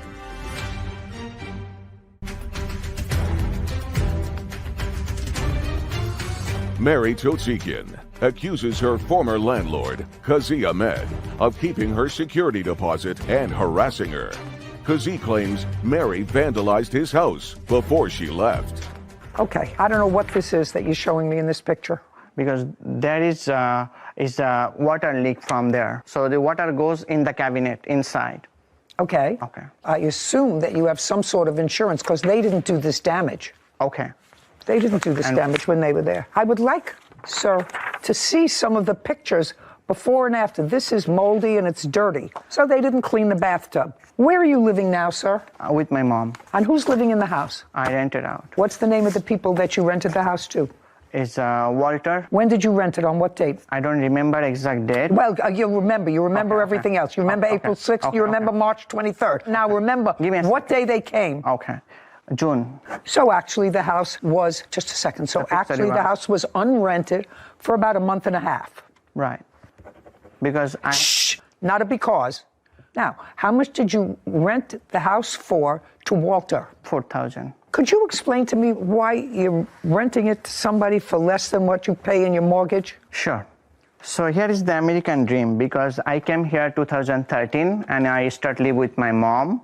So me and my wife working so hard to buy the house. We save every penny day by day, and we saw a lot of house last couple years. I'm not, listen, don't tell me your life story. I want to know why you're renting the house for less than your mortgage payment. Because, no, the people is very nice, and they said they're going to increase the rent January. They give me $5,000. That's why. Do you have a lease with them? I do. You have a lease with them. And Yes. does the lease indicate that the rent is being raised in January? Yes. What? That whole thing that he said that his place was not rented for him. Living with you? They were living in that back house. That house is split with the wall, so there's empty rooms in the back. So he was literally renting it out, boom, boom, like right away. Just a second. While I was there. Is what you're telling me that there are two sources of income from that house? Yes. Okay, that's interesting. Mr. Ahmed. Yes. Listen to me carefully. Sure. How many tenants do you have in that house? 3. Shh. Oh. Look at me. Sure. How many tenants? You have Walter, Yes. and he pays you $4,000. Yes. You have another tenant. Yes. Okay, and the other tenant is in the back. Yes. And what does the other tenant pay you? Okay, the one... No, that's a figure. Oh, What does okay. the other tenant pay you? Don't look up there. You know exactly how much? $3,000. $3,000. So Yes. you cover your mortgage, and you make a little money. Yes. Now, while she was living there, pay attention. Yes. While she was living there, were you renting the back? Yes. Yes. And how much were you getting? Okay. That's a number. Before you answer the question, think. How much were you getting from the people in the back? Same. Same what? Because that's not my... But just a second. What do you mean the same? The same as what? The people used to live there long time with her. That's her tenant, not mine. She just transferred to me. I see. So you had a tenant living in the back. Yes. You had a tenant living Yes, in the Your back. Honor. And what was the rent that you were charging your tenant? I sold my property to him as is. I did have tenants there. Yes, Yep. I did. And one of the tenants, I'll tell you right now, No, I want to know what rent the tenant was paying you. That's what I'm saying. Just give me that's a number, not a story. 1,000, and I would say 2,000 altogether. Sounds to me as if everybody did very well. You have to pay for the doorbell. Now I want a receipt for the doorbell. The rest of the pictures are nonsense. And you had no loss of No income. profit. Just a No, second. yes, Honor. I want the estimate for the doorbell. That's what I want. That's going to be deducted from the... Put your hand down. Otherwise, you're gone. Do you understand? Doorbell. Estimate. $84. $84. Yes, something like that. Do the math for me. I think it's $3,900, whatever. $4,000 less 84. $39.16. To the plaintiff that I think No, mitigates in your favor, other than the doorbell, which I actually find outrageous. Right, Your Honor. And and you had no loss of income. So clearly what you did was purchase this house and you make an income from this house every month. After I pay my mortgage, and there is a service like expenses, and also there is a like utilities bill is so expensive now. I don't care. Insurance, 3916, judgment for the plaintiff. Your counterclaims dismissed. We are finished with this case. Right. Goodbye. This court is adjourned. I deserve my security deposit back. I did very well with paying the rent, and I feel like this was fair. I'm not happy about it because I'm the buyer and I bought the house. There is a lot of damages after she moved out. He was pretty much texting and having renters come and knock on my door every day without even giving me a notice ahead of time. I was always giving to her 2-3 days notice to go in the property. It was not easy, but you know, we moved on to something better, so. Still living in the American dream. You know, this case is sort of an example of you read a complaint and you read an answer and you sort of have a predetermination of what the case might look like and how that shifts. Because when I originally saw these people, I said, you know, she took the doorbell and the ring thing with her. Why? And it was with the washer and dryer. She said, I'm taking it. But it was in the contract that it stayed. But then when I got to know both of these people, Sarah, they were both a little bit of hustlers. Nobody told me up front that there was a back apartment that they rented. And I said, why was this guy being such a good guy? Yeah. And he didn't say, well, actually, I'm not that great of a guy. I rent the backside and cover my expenses. I rent the back for $3,000 and it all covers his expenses. They actually, both of them, deserved each other a little bit. He didn't deserve another $6,000 in addition to the $4,000 because I didn't see that much in damage. I mean, you looked at some of the pictures. I saw some of the photos and it looked like holes, you know, from pictures on the wall. Tiếp theo chúng mình sẽ tô phần lông. Lông này mình sẽ sử dụng màu nâu hơi đậm đậm xíu.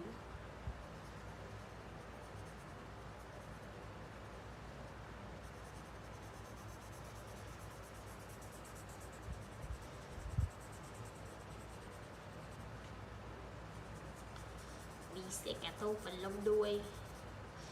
Mặt ngựa này thì mình sẽ sử dụng màu nâu nhạt để tô toàn bộ phần thân. Đây nha.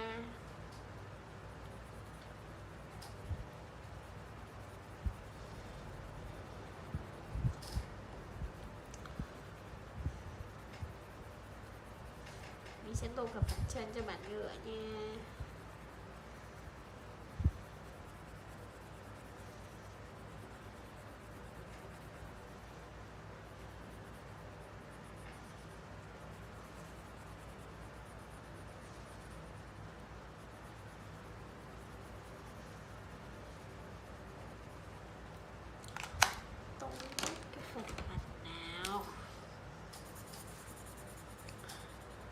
Bức tranh về bạn ngựa của mình đã được hoàn thành xong, đã đi đến bước cuối cùng.